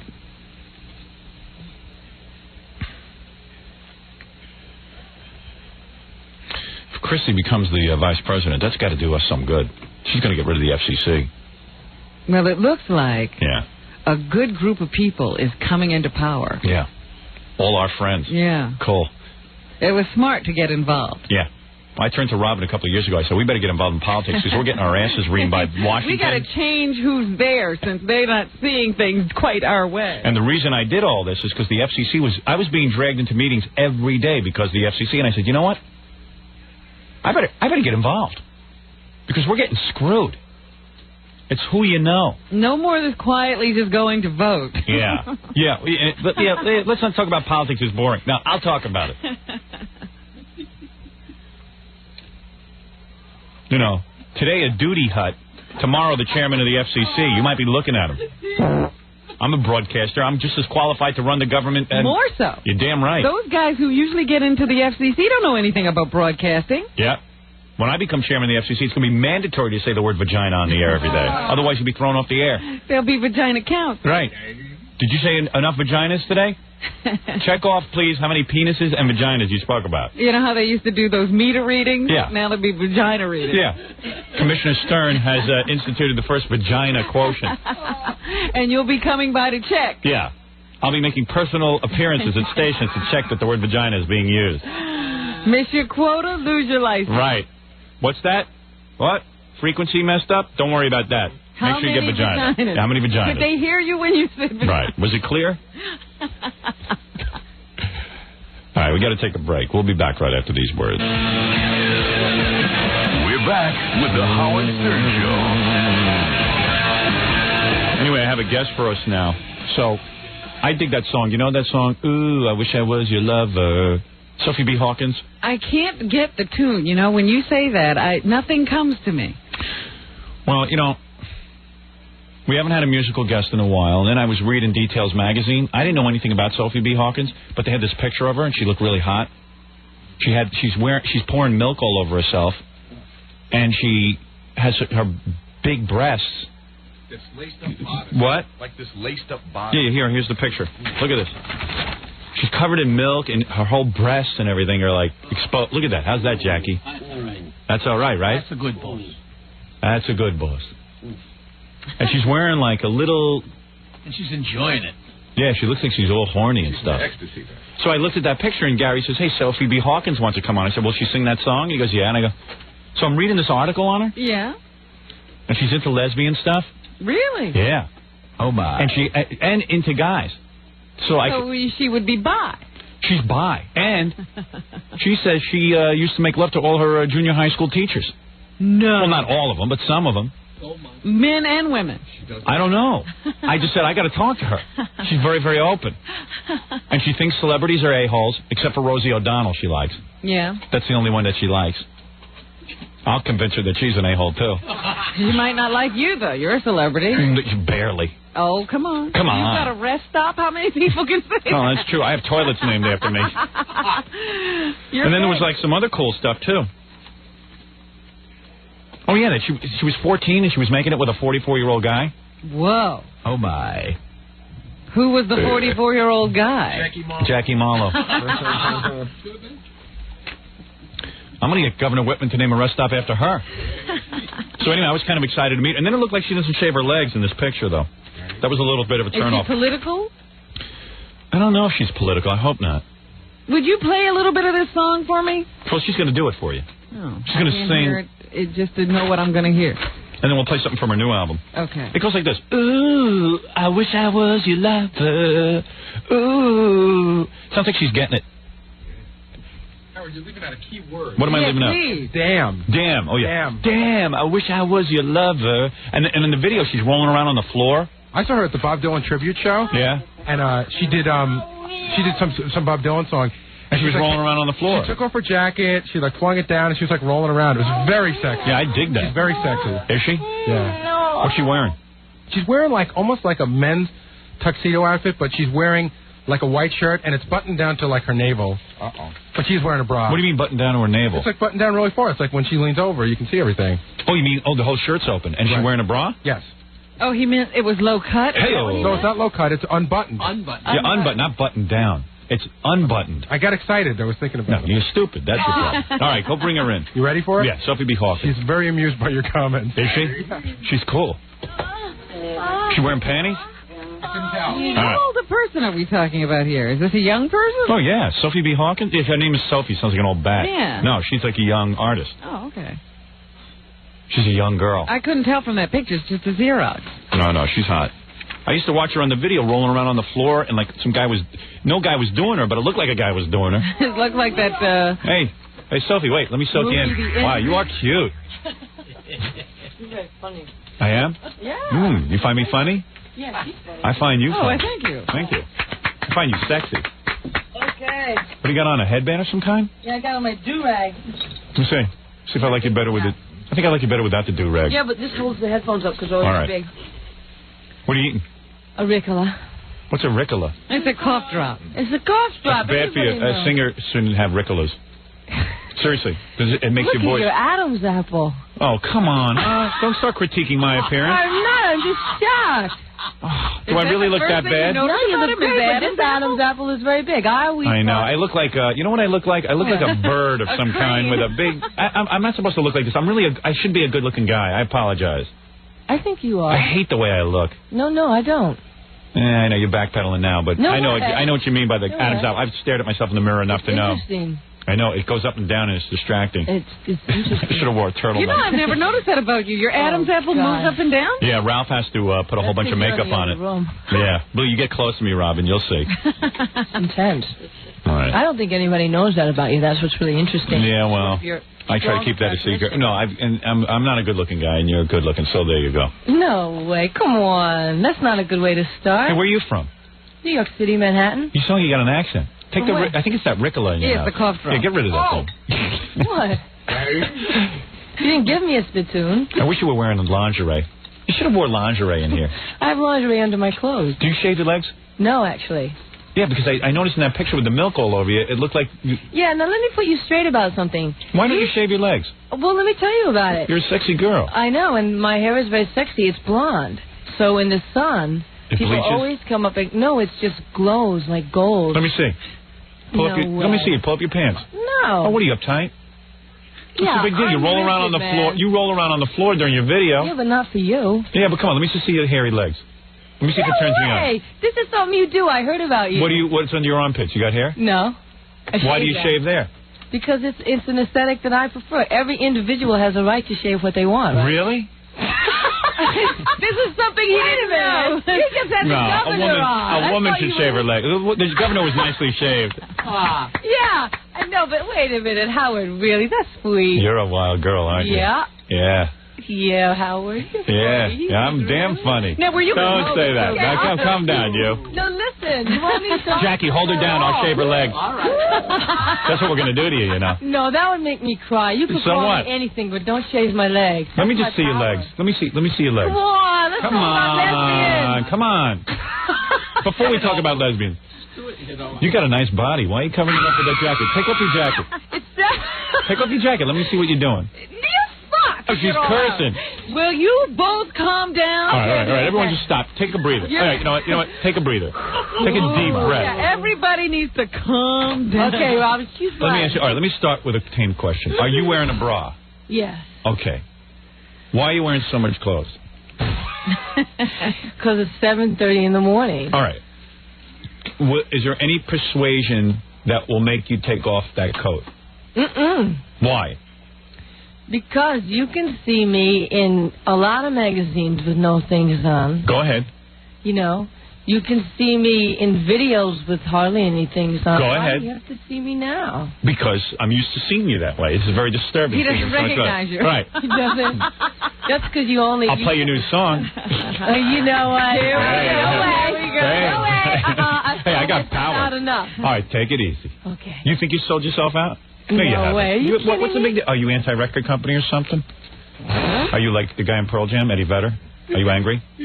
I'm not like the guy in Pearl Jam at all. Are you angry? About what? About, I don't know. About Howard harassing you about No, I like this. I get angry about some things, but all not right, about let's this. get into this lesbian stuff. This is okay, cool. this is good. You're telling me when you were 14, you made love to a 44-year-old guy? We lived together for 8 years. No kidding. And your parents let you do that? Well, Damn, I wish I was your lover. Your parents wouldn't allow you to live with anybody at 14, would they? No one wanted to live with me when I was 14. No, it wasn't. Look at what I looked like. 14. Am I really that ugly? No, you're not ugly at all. You would make love to me? If I was in love with you. Right. You're in love with me, aren't you? How long does it take you? I mean, you didn't seem to be too discerning with the 44-year-old guy. Now, listen. Hey, come on. Funny. Come on. Now, listen, I'll tell you. What do you want to know? You ask me a question, and then you don't... All right. I'm sorry. Which one? You go on like that again, I'll jump on top of you. All right, now listen. Don't you tease me. I know what you're up to. She yawns and shows me everything. All right. Listen to me. What? Sophie. Yes. So when did you lose your virginity? Wait, he was just going to ask me a question. This is what he wanted to know. Yeah, that's what I want to know. Robin's reading my mind. How old were you the first time you had sex? Oh, see, I was not very old. 12? You know. That's wild. 9? 9? Hey, How old were you? 14? I probably don't even remember. Are you serious? You remember? 12. Yeah. You mean all the things? 12. Well, I don't know what we mean. What was your first encounter? Why do we want to talk about my first encounter? Wasn't Before or after your first period? Oh, after. After, okay. Oh, yeah, all right, after. listen to me. What? How does a 14-year-old live with a 44-year-old guy for 8 years? It's a good question. We were in love with each other. And, like, do you go to your parents and say, look... oh, you mean how did I finagle it? Yeah. Oh, well, first of all, I wasn't technically... 14 is when we fell in love and started to... And about 15 and a half is really when I went there. Oh, now, most people leave at that age. Yeah. Yeah, and weren't your parents, like, kind of pissed? I mean, I never understood how Elvis finagled, Priscilla into his house at 14 years old. How do you do that? Oh, girls are very, very... Put it this way. A soul matures faster than the age of a body sometimes. You sound like the NAMBLA representative. Who's the NAMBLA? North American Man-Boy Love Association. He told me the same thing. So what's wrong? This guy says, what's wrong with making love to young boys? The boy wants it. They mature much younger than you think. Well, actually, I don't agree with that. I think that in some ways I was mature, and in some ways I was incredibly immature. And what's happened as a result is I'm still really a child in some ways. Really? Me too.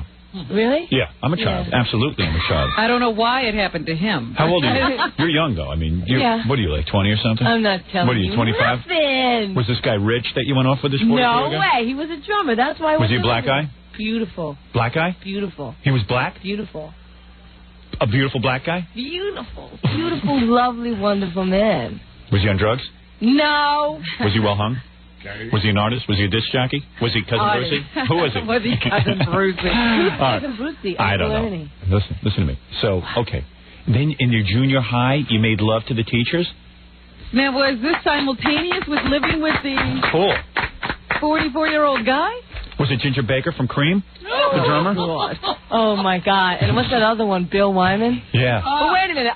Charlie Watts, you mean? Yeah. What? He? No, listen to me. What? You are saying when you were in junior high. Right. How old were you technically when you were in junior high? Like 15? You are so sexual. Junior high, 12, 13, 14. High school is 15, ninth 16, grade, right? Right, ninth grade? Okay, in junior high school, no, I'm talking about elementary school. And in elementary school you made love to him? But I didn't do it. I didn't do it. I was just messing around. Really? Did it help your grades? No, are you kidding me? You must have straight A's. No, people yelled at me. No, wait a second. You're telling me when you were in elementary school, when you were in 5th grade, you are a hot babe. Not 5th grade. When you were in 6th grade. Excuse me. Word. Oh, don't say that word. Hey, you know what? You know what I want to do? What? Wait a second. You don't even... Robin swears she doesn't know the song, Damn, I Wish I Was Your Lover. No, I don't know that I don't know it. I don't know it when you sing it. Let me take a break. Would you sing the song, and then we'll get back to the sex stuff? Oh, yeah. And then maybe I'll dance with you a little? Oh, great. Do you dance? Yeah, but will you background sing? Yeah, sure. I'll do whatever you want. Number you did before. You take off your pants. I'll background sing. Oh, come on. You know. Hey, you were with your teacher. I still don't know what happened because we can't get a straight answer. I want to hear some good... I know. Isn't that annoying? I want to hear some good lesbo stories, too. I want to hear about you in bed with two chicks. Any celebrities? Yeah. I can't tell you. I never have done that, Howard. Really? Only one girl at a time? Oh, man. I'd love to. I'll pay to see you in bed with a girl. You will pay how much? We'll talk about that off the air. Maybe I can quit the record business. Let me tell you something. No. Let me sit in on one of those sessions. I won't do anything. I'll just pull my pants down in the corner and take care of myself. You don't have to do a thing. Howard, you're so humble. You know, you are very humble. I am. First of all, you only want a rest stop named after you? Right, that's all. You don't even want the baths or a no. brothel or anything. Let me sit in a room while one of you and your hot Hollywood friends get it on with each other. Is that who she's with? Hot Hollywood people? Well, she says she hates Hollywood people, but meanwhile she's friends with Rosie O'Donnell. Say that. You gotta get a lid on your language. You're out of control. Yeah, but now are you high? Why you lay into her? She's such a great person. We don't know her. Well, we'll talk about Rosie. We'll talk about Rosie in a minute. You're sick of that, aren't you? You don't want anybody. No. Listen. Here's what we're gonna do. I want you to sing that song. Okay. When we come back, I'm gonna take a break. I'm gonna calm you down. Maybe I'll make out with you a little bit in the commercials. All right? We'll just do some tonguing and stuff like that. Some light French kissing. Pretend he's a girl. Yeah, pretend I'm a girl. A big, ugly girl. No, you didn't read the article. Now, first of all, I said I was omnisexual. So am I. That's good. I bet you are. All right, listen to me. But you won't even let me explain what it means. All right, what is omnisexual? You want to know? You like guys and girls. Well, that's called bisexual. But there's a deeper meaning, Howard. No, there isn't. Listen, let me do this. I'm getting drunk from this interview. She hasn't been drinking. Sophie, you been drinking? No, it's not about her right. being drunk. Everything's going so fast, I can't. My head is getting. I know, and we have serious talk. Can't say that. Okay. You can't say that. We have. I've hit the button on you 5 times. You know what? Next time you do that, I'm going to spank you. I'm going to throw you over my knee and I'm going to spank you. Okay, Listen to me. If you curse again. Yeah. Now listen to me, young lady. Oh. I'm being serious now. Yeah. And I'm not saying this in a sexual way. I'm saying this in a punishing way. If you curse again, I'm going to throw you over my knee and I'm going to spank you. Okay. You're not going to know what hit you. Howard and Jackie's going to pink belly you. These are very serious topics, and we can't get to the meat of them. All right, let me take a break. Sophie B Hawkins has a new album. I'm going to play some of that. Yeah. That's not a real name. Yes, it is. Yes, it is. Yes, and it's my real name. Yeah, I know a lot about her. I know a lot about her. Sophie Valentine Hawkins. Yeah, it is. Hey, I've got a song for you here, Howard. Yeah, we're going to play It's called Big Beautiful Bottom in My Face. I'm going to play that. You are? Yeah. Oh, but good. just let's take a break. Because nobody's ever played this on the radio. All right, give me that. No, it's not the single. It's Big Beautiful Bottom. It's number 4. All right. We're going to play everything. We're going to get into the music portion of the show. What I want to do when I come back is I want you to play, your monster hit song. Okay. I want you to do it live. I want you to do it live. No problem. Robin, you're going to like this. All right. And roll around on the floor while you're singing How it. can she do that and play the keyboards, too? No, she has a keyboard player with her. Oh, she does? Yeah. But then she can. And then, and I'll ask you some music stuff. Don't worry, we'll get into that. I want to know about, how you did you write that song? Yeah, Damn, of course. You did? I write all the songs. You do? All right, Yeah. we'll get into that. I don't know that she necessarily wanted to talk about music. Yeah, she does. All these so-called artists want to talk about music. I'm an artist. I like to talk about Do you call yourself an artist, too? I'm the artist formerly known as Howard Stern. All right, listen, I'm going to take a break, and we're going to... I'm Sophie B Hawkins. I was formerly an artist. Right, we're going to... Are we going to go into some... No, we're going to go into a commercial break, and then we're going to... Then you're going to sing, and then I'm going to ask you about Lesbos right after these words. We're back with the Howard Stern Show. Here's Howard. Yeah. Sophie was coming on to me during the commercials. How was I doing it? All I know, I kept staring at your chest trying to figure out what cup size you were. And what did I do? You're a C. I'm a C? Yeah. And how does that make you feel, Howard? Am I right? Am I right? Yes. I'm right. I knew I was right. Anyway, Sophie is joined by her keyboard player. Joe Bashorin. Joe, what's your name? Joe Bashorin. Oh, okay, I'm just making sure it's Sophie. Wait a second, that's not working, your mic. Let me see now. Hi, I'm Joe. Joe's going to be singing with Sophie. They're going to be doing that song, Damn, I Wish I Was Your Lover. Okay. Maybe I should maybe I should sing with you, dance with you behind you. You know what? Listen, man. In the last chorus, after the breakdown, I'll signal you. Will you sing and you all sing? Damn. Come on. Should I stand behind you and like Dirty Dance? I know you can't do that and be on the mic, and I know you would never leave your mic. No, I would. I would if you wanted me to. You're so humble. Who's the keyboard player? Is that your lover? Is Joe your lover? You know, for some reason, I knew you were going to ask me that. Well, is he or isn't he? No, he's not. Joe, you never want to make it with Sophie? Oh, you can. Do you?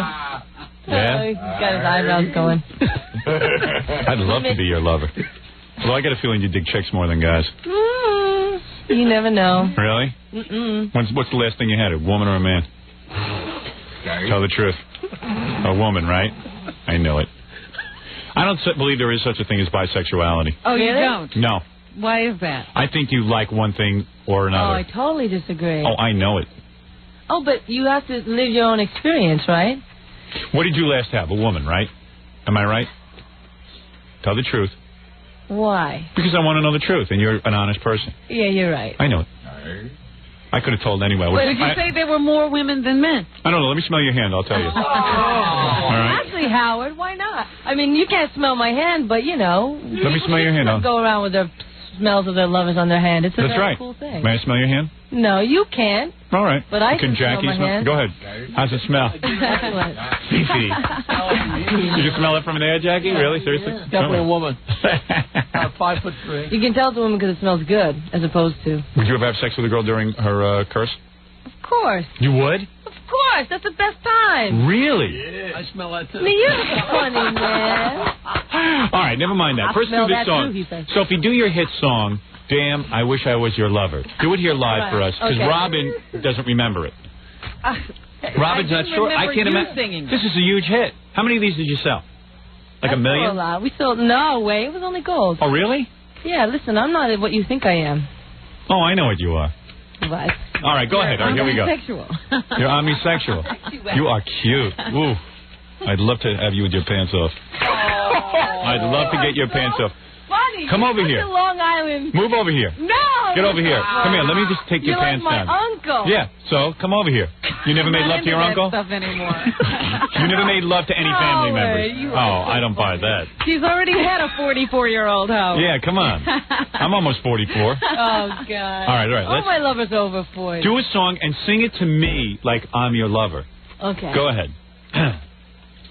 And if you get worked up, just jump on top of me. Because I'm single. I need to hear the piano. It's very too soft. Is it? Well, let's do an adjustment. Okay, raise it up more. Raise it up more, Fred. Can you make the volume louder on that?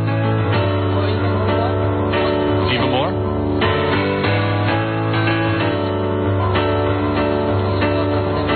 Two more. That old dog has changed you up all right. Everything you need to live inside a twisted cage, sleep beside an empty rage. More volume. In a dream I was your hero. Damn, I wish I was your lover. I'd rock you till the daylight comes. Make sure you are smiling and warm. I am everything, and I'll be your mother. I'll do such things to ease your pain. Your mind and you won't be ashamed. Oh.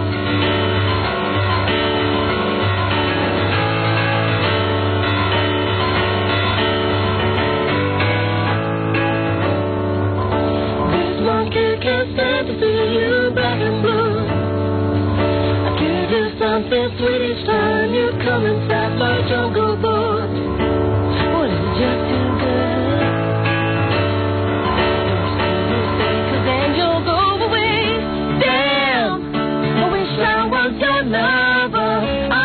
You till the daylight comes. Make sure you are smiling and warm. I am everything. Tonight I'll be your mother. I'll do such things to ease your pain. Free your mind and you won't be ashamed. Sure, for me there is no other. You're the only shoe that fits. I can't imagine not grow out of it. Damn, I wish I was your lover.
Your lover, standing on the street corner, waiting for my life to was your lover. Damn, I wish I was your lover.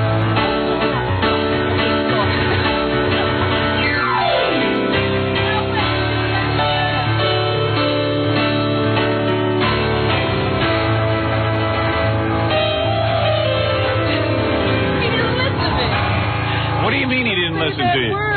Oh, sorry. All right. I have to keep going. Let me. That was so good. What do you mean? You wanted to keep going?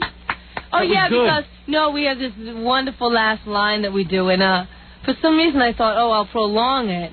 And then, thinking that thought, you're never supposed to think, because then I didn't do it. And then I thought, oh, let me go longer. You were so and then good. he thought, yeah, well, that was really good. Why didn't you join us?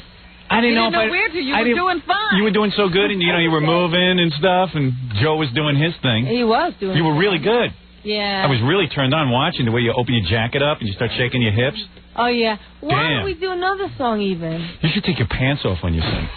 Can you just do it in your panties and just that long shirt? Oh, please. What would be the great thrill, honestly? And your mind me? is better. Wait a second. Are you kidding? If you're wearing that jacket, it looks like a mini skirt, and your pants are off, and you start rolling around and stuff, I'll go out of my mind. I don't like mini skirts. No. Hold it a second. You take your pants off. Okay. If I take my pants off, And you'll you take roll yours around. off? No, you take your pants off for me. Okay. I came on this show to be with you, and now you do something for me. And you won't take your pants off? No way. I'll just sit here and watch. Well, who wants to see me with my pants off? I do. She does. You really do? Sure I do, Howard. You're going to throw up. No, I've seen your butt. Where? On the hoo-hoo thing. On the hoo-hoo thing? On MTV. No, that was when I was heavy. That was ridiculous. Now I have a gorgeous sculpted butt. You know what? That was amazing. Howard, do you really? Yeah, I'm really very, very... He sold out. Yeah. He did. He sold his bottom Let's down. both take our pants off and see whose legs are hairier. Yours are. No. Mine are beautiful, blonde, sensuous hairs. Hey, what's the big deal about pulling your pants down? Well, why don't you do it? Why are you arguing? First of all, Howard. Get them off Oh, good. and roll around. What's the big deal? What is that? Well, that's just underwear. Take them all the way down. Your shirt is covering everything, Howard. That's how you'll be with your jacket. It's a big deal. That's not It's a big deal. You get your pants down. Take your pants off. Here, taking my pants off. Robin, have you seen him take his pants off? No. No. Take your pants off. Howard, I'm and when she Take 'em sings, off. I want you to dance around. All right, I will. But I want her pants off, too. No, just you. You do a song, I'll have my pants off, you have your pants off. Why does she have to take her pants off? Because You're doing it's this for her. sexy. No, you always want them to do something for her. And I'm trying to create like a video. A video, okay. Come on. Well, it's a girl video, and you're dancing around with your clothes. I like this better, Howard. Sophie, please. I'll dance around with you, Howard, and you have your listen to me. pants off. Howard, Here, listen. here's my pants off. What is the big deal? Let me see it now. But you're covered. You got your shirt So over are you. your You got a long shirt on. I know I do. Take your damn... But I'm going to look like a man. I have my men's shoes Take and my your men's damn socks. pants off now. I'm going to look like Right, Tom Joe? Cruise. Don't you think she should? It'll be so much sexier. Then we'll do another song. We'll dance around together. Howard, you know why I'm not going to do it? Why? Because you're uptight. Admit it. No. You're not as free as you thought you were. No, I'm in That's control, the truth. Howard. No, you're not in control. You're not. You're uptight. You're conforming to the rules that society has laid down for you. Sophie, please, with the language. Sophie, I'll get thrown off the air if you keep using the F Okay, word. I'm not going to do that I again. need this job. I don't have the ability to sing like you do. Okay, Howard. All I right, really forget it. I'm not applaud you. here, sit down. I want to talk to you about Howard, you're lesbians. not a male chauvinist, by the way. No, I'm not at all. No, you're incredible. That's right. Everybody I love women. should know that for all the things that people say about you, you sat here and I kept my clothes on and you took yours off. Sit down. Sit down. What? Talk to me some more about your life. Sit down. Okay, what do you want to know? Here's what I want to know about you, without the F word. Take me through this. Okay. And please, no cursing. Okay. How do you make love? You didn't make love to your... when you were in 6th grade, you made love to your teachers? No, I'm so bored of talking about Yeah, but this. I've never heard about it, and I want to know about it. Can't we go off a I never read the article. Can't You we got go- to tell me. Yeah, it was one lousy article I read. She's sick of talking about it because Because, all it's important to you, but it's important to me, too. No, it was just all... Just tell me how you get to do that. How do you get to do that? Oh, that's not a hard thing to do. And the teachers have no morality? I mean, they know No, this. they don't have any morality. Is that what you're here to say? Is that the message? That's my big statement. Right. And what happened? I mean, you were this young kid, and you were very sexual, obviously. Yeah. You really, at a young age, you were sexual. Maybe. And then all of a sudden, what a teacher said to you, hey, you're pretty sexual, why don't you come over to my house? Did they come on to you, or did you come on to them? I never went to anybody's house. What did you do? You came on to them where? In the closet? Like in the schoolroom? In the janitor room? You guys. Come on. You guys are having more fun without me answering. No, come on, tell me the truth. Please. No, but this is how everything starts. She says this, and then she says that. And she says, I called you woman. Right. He says this, and she says that, and then everybody will talk about what you guys said, and here I am being silent. All right, so tell me something. What? We're just asking questions. I like it. How did it work? How did what work? The whole thing in grammar school. You know what? Right. It's not that fun to talk about. Oh, you mean you're upset about it? No, I'm not upset, but it's really boring. No, it's not. Boring? There's no way you make love to your grammar school teacher and that's boring. I don't want to be a bad influence, Howard. Why? I don't want to encourage other young girls. There's no kids listening to this. They're all in school. Yeah, right. Of course. What do you do? Well, I don't want to encourage any teachers who are listening to this to get a bad idea. Okay, what would you do? If they start doing the number, then somebody else will become a songwriter. Right, exactly. So what would happen? Like you'd be in school, and then what you wearing? Like little short dresses and stuff, and the guys got turned on? Probably. Is that true? Well, we had to wear But how do you approach a teacher? You don't. He approached you. You reproach them. What do you mean? You reproach them, and then they feel so bad about themselves and so ashamed that they can't help but be turned on. Howard, that went over your head. I don't know what you're talking about. I know. I don't understand. I don't understand. Right. It's okay. It's all right. It's not something that everybody has to understand. How old were you when you made love to your first woman? Oh, that was late, actually. Really? That was 23 or 22. Boy, you're wild. You're wilder than Courtney Love. I'm wilder than who? Courtney Love? Yeah. Is she wild? Yeah, she's wild. Wow. Well, I dig a wild woman who's open to all things. Well, you know, women by nature are much more flexible and open, I think. But listen, Howard, Yeah. All right, I'll play something. Let me take a break and I'll play something from your new album. Could you play Big Beautiful Bottom? Yeah, sure. Oh, but that's not from my new album. Well, I'll play something from your new album. You should do that. As I Lay Me Down. All right. And then tell me about the time you made love to a 44-year-old man when you were 15 and how you told your parents. All right, I'll tell you. I didn't tell my parents. But you were living with him. Whoa. I didn't tell them I made love to him. How did you explain living with him? What did they think was going on? You didn't? I didn't explain anything. You mean you just left the house one day and that was it? Well, there was those little fanfare, but you know. What do you mean? I got to find out about these parents. I mean, were they like... Were they hippies? No, my parents are... Actually, they're very cool, but put it this way. I'm a very strong-willed person, and they didn't want me to go. It's just that I was in love, first of all, and it was this whole... He's a musician. Right, so you ran off. And where is he now? He's doing well. He's actually married to a young woman, and he's living somewhere. I don't know. Really? Somewhere in Vancouver or something. He's a good guy. I just want to know how you tell your parents you're moving out of the house at 15. And you're going off with a guy. My 44-year-old lover. If my kids would do that, I have them committed to an asylum. You've only got 3 years left. I hope you enjoy them. Yeah. You just go like this. You go, I'm going out for a while. I'll be back soon. And you never come back. Hey, Sophie's like best friend is Rosie O'Donnell or something. Yeah. But Rosie doesn't like us, so she told her not to come on here. No. She did. I don't doubt that at all. Yeah. No, Rosie didn't say not to. You tell her not to be so uptight. She's not uptight. She's What's wonderful. her problem? We never did anything to her. No, she's got no problem. She does have a problem. She doesn't. She does. She couldn't be that great. And who's her friend? Madonna? That's normal. I don't know who her friends are, but I'm. Did you ever meet Madonna? No. Yes, you did. Shut up. You did. Be quiet now. Why are you so uptight? I'm not uptight, but why do we have to talk about other people? Did you meet Madonna? No. All right, let me take a break. And you know what? I'll listen to some of this new album. I want to see what's going on there. Okay. All right. And my pants are off. You're going to dance later. I'm going to dance with you later. You called Slater? Oh, no, that's my kitty's name. I'm going to dance with you later. Okay. I want to see how you dance. Dance for her, Howard. Entice her. Turn her who on. are you? Make her take her pants off. Why don't you take your pants off? Yeah, Robbie. All right.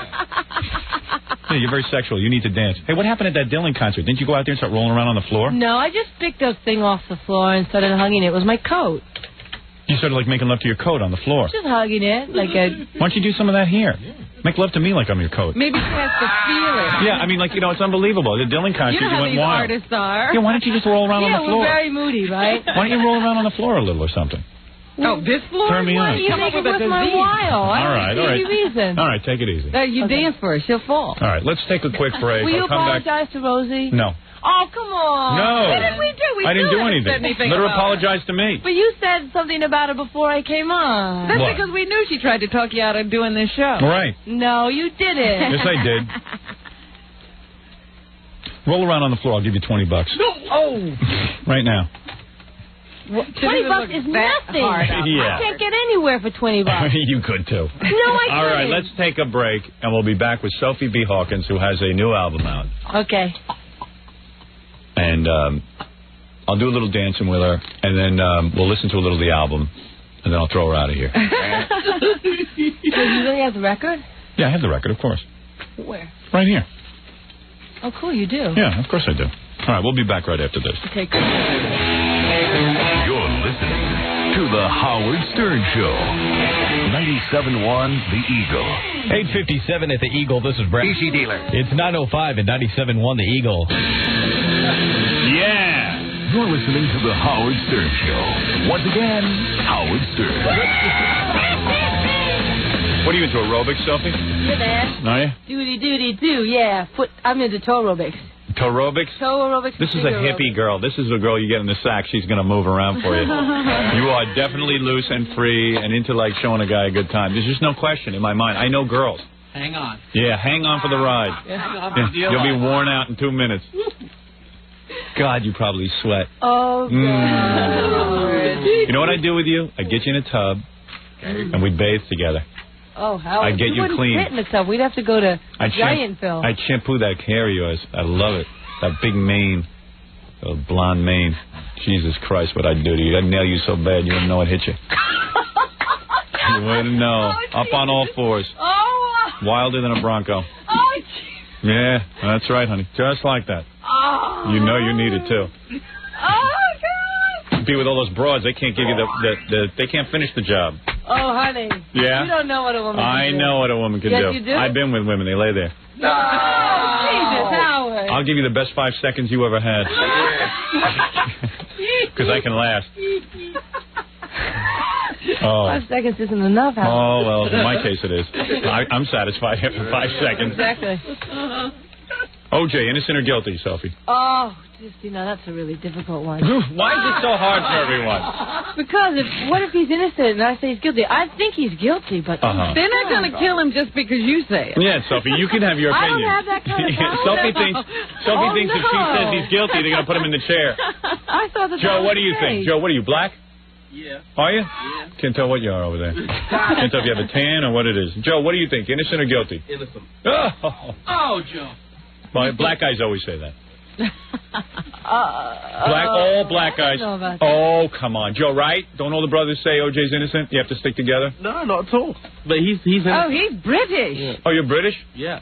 Oh, they hate the white man over there. Hey, what's with the British black guys? What's with the British black guys? Do you hate the white man? No, well, I don't. I don't hate anybody. Oh, is that right? Well, I hate it. How come I hate everybody? I don't know. Why do I hate the white man? You love You're like everybody, a British Howard. black man. No, I've been over to Britain, and the blacks there, you guys think you get discriminated worse than the blacks here, right? No. The S word, Everybody in that S-word, group S-word, has please. a problem with words? Joe, you're black and you're Jewish? Is that really How'd true? that happen? What, is your mama Jewish or something? Yeah, she was. Yeah. Oh, you had a white mother? Yeah. Oh, that's cool. So did you get bar mitzvahed? Howard. That must have What? been fun. Oh, that's cool. That's cool. You had a white mother and a black father. Yeah. So did he get bar And mitzvahed? he's Muslim. Did you have a bar mitzvah? No, I didn't. No.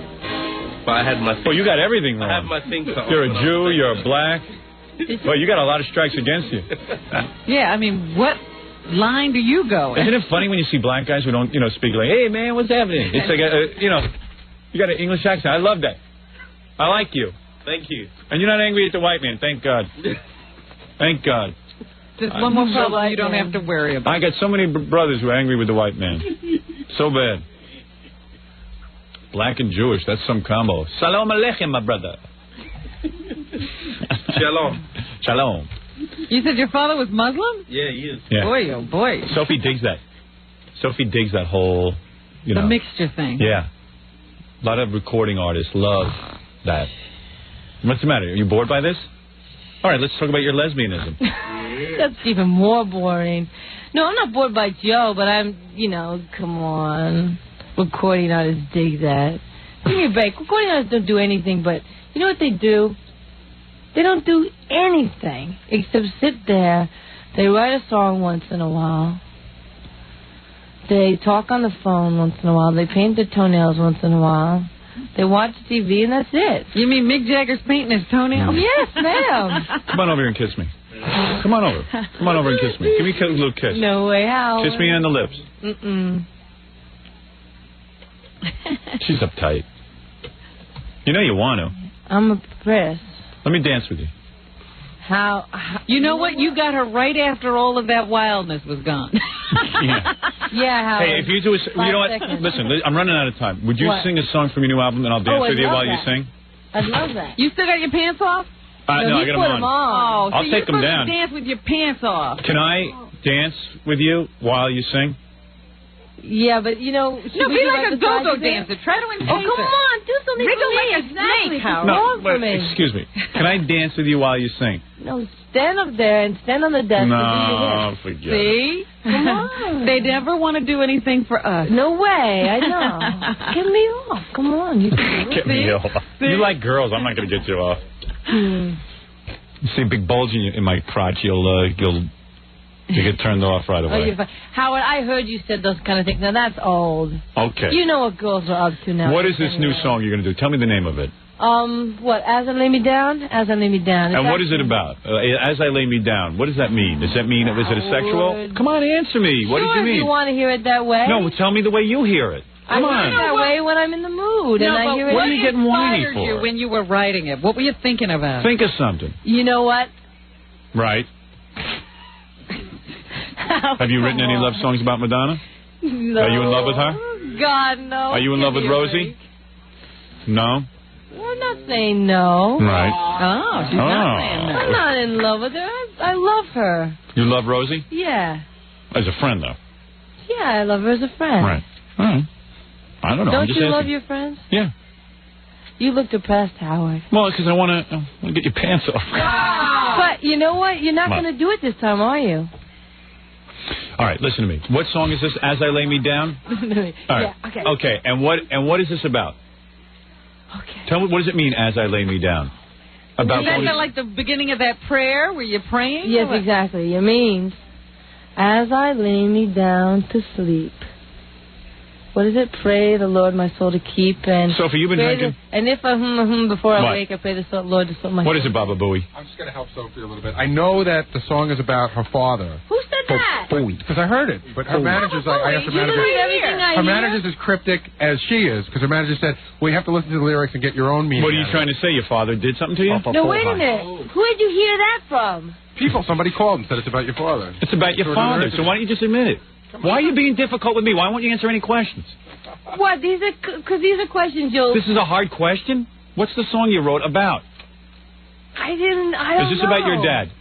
I didn't really... You know what the truth is, Howard? I didn't write any of my songs. You've caught me. No, come on. Did you write... No, I didn't. There's an old woman who lives on the 7th floor. She writes everything. What is it? Robin, do you understand this? This is like the craziest interview we've ever done. Yeah, I mean, this is nutty. Howard, I didn't write any of my songs. No, you Sophie do B write it. Hawkins is an old Jewish No. woman who lives above me. Oh. Yes! And she told me to go out. I have to pay her rent. Are you an alien? Ah, yes! She is from another planet. I am. You are really weird. You are really bizarre. Howard. Just tell me, As You Lay Me Down is about what? Is that about your dad? Yes or no? Maybe. All right. And what does this mean, as you lay me down? As I lay you down. I don't know. Did you lay your father down? As I lay me down. Do you lay your father down? No way. Come on. Well, tell me about your father. Did you love him? Oh, yeah. I love Is he him still with us? Is he alive? Yeah, he's still with us. And what is your feeling about your father? I'll listen to the lyrics. Okay, come on. Yeah, it's a little pure, that's all. I'll interpret as you sing. Okay. The powers that be asked if you could lower his vocal mic a little bit. Oh, really? Okay, all right. I didn't have the right mix? Our manager. Her manager. Tell her manager to shut up. The power. All right, go ahead. Joe, give me a testing 1, 2. 1, 2. Is that too loud? Don't sing so close to it. 2, 1. Can you yell out the window, Joe? And then okay, all right. Let's see. Okay, here we go. It's about Sophie's father. Like springtime on this February morning, and the cold birds were singing your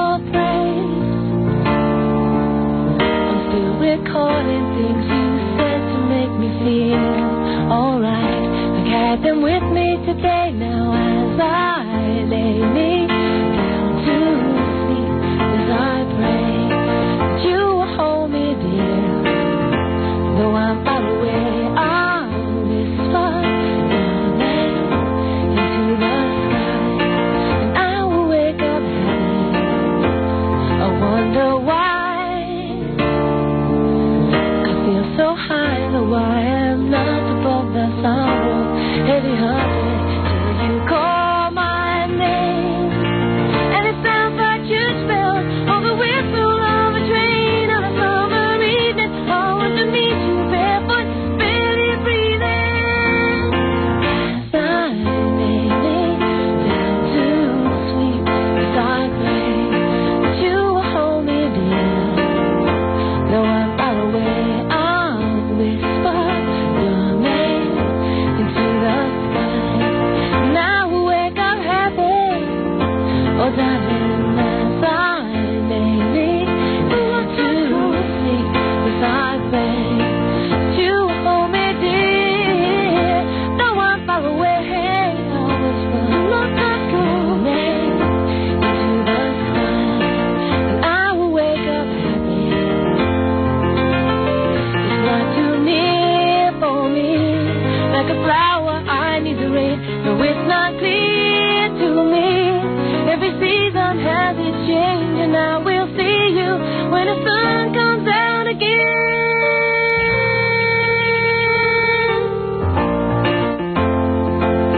Oh, like I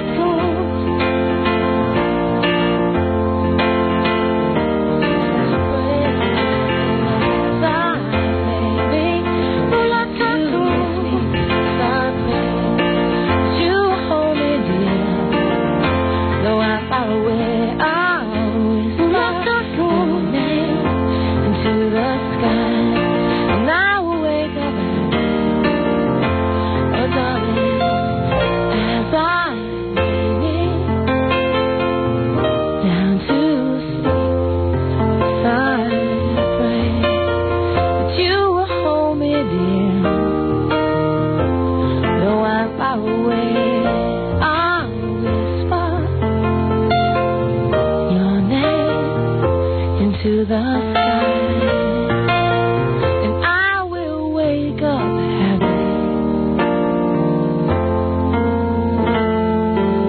Oh, that was nice. Really good. Very good job. Well, you had a messed up childhood. So yeah, I know. I knew you'd say that. Oh, man. Well, listen, don't we So, all? like- Come on, who doesn't? So the reason you ran to your teachers and everything for cuddling is because you craved that from your father, didn't you? You craved that love from your father. I don't need to go to therapy now. This is the best kind of girl to get. This is the best kind of girl to get, guys. This is a girl who needs love. She, right? The most Messed up family. messed up family means, boom, you can score. Everybody has a messed up family. Oh, you sound like you have a real messed up family. Oh, God, Howard. Come here, let me hold You you. should listen. Come on. I'm a father figure. The rest of the song. No wonder I know you ran are off with father no wonder you ran off with a 44-year-old guy. You were looking for your father. You're making me sad, Howard. This is sad. This is a pathetic life. You are making me sad. And that could be why you turn to women, even for the caring and the caressing that a man couldn't give you. You got it all figured out. Yeah. He does. You're really messed up, Sophie. I love that. Easy picking. Most people do love that. Yeah. Oh yeah, you need love. You need love very badly. You need tenderness in your life, don't you? Tenderness. Yeah. See, she can't even look at me. She knows I know her. I'm seeing right through her. Everybody's friend. Oh, Howard, don't play that music. Come on, you know what happened. You almost got me crying, and now it's turned into... You're almost crying, aren't you? Yeah. Should we Because do I a tapped soap into opera something, together? didn't I? Should we do a soap opera together? You never got the love from your father that you wanted, did you? Did you? I'll get it. Come here. Come here. I want to say goodbye to you. Come here. I want to make you feel better. I can see you're upset. Come here. And you're not going to make me sit on your lap. Come here. I don't want you on my lap. I want you to come here and I want to give you a hug goodbye. Really? Yeah. Come on over. Come on. Just a hug? Come on, Sophie B Hawkins. Get over Am I here. leaving now? Yeah, I'm throwing you out of Time to here. go? Get over Okay. here. Like your father, I'm throwing you out of here. Come here. Like No, you don't. father, I'm throwing Like your father, I'm too busy. Come here. Come here. Come here and say goodbye. Come on.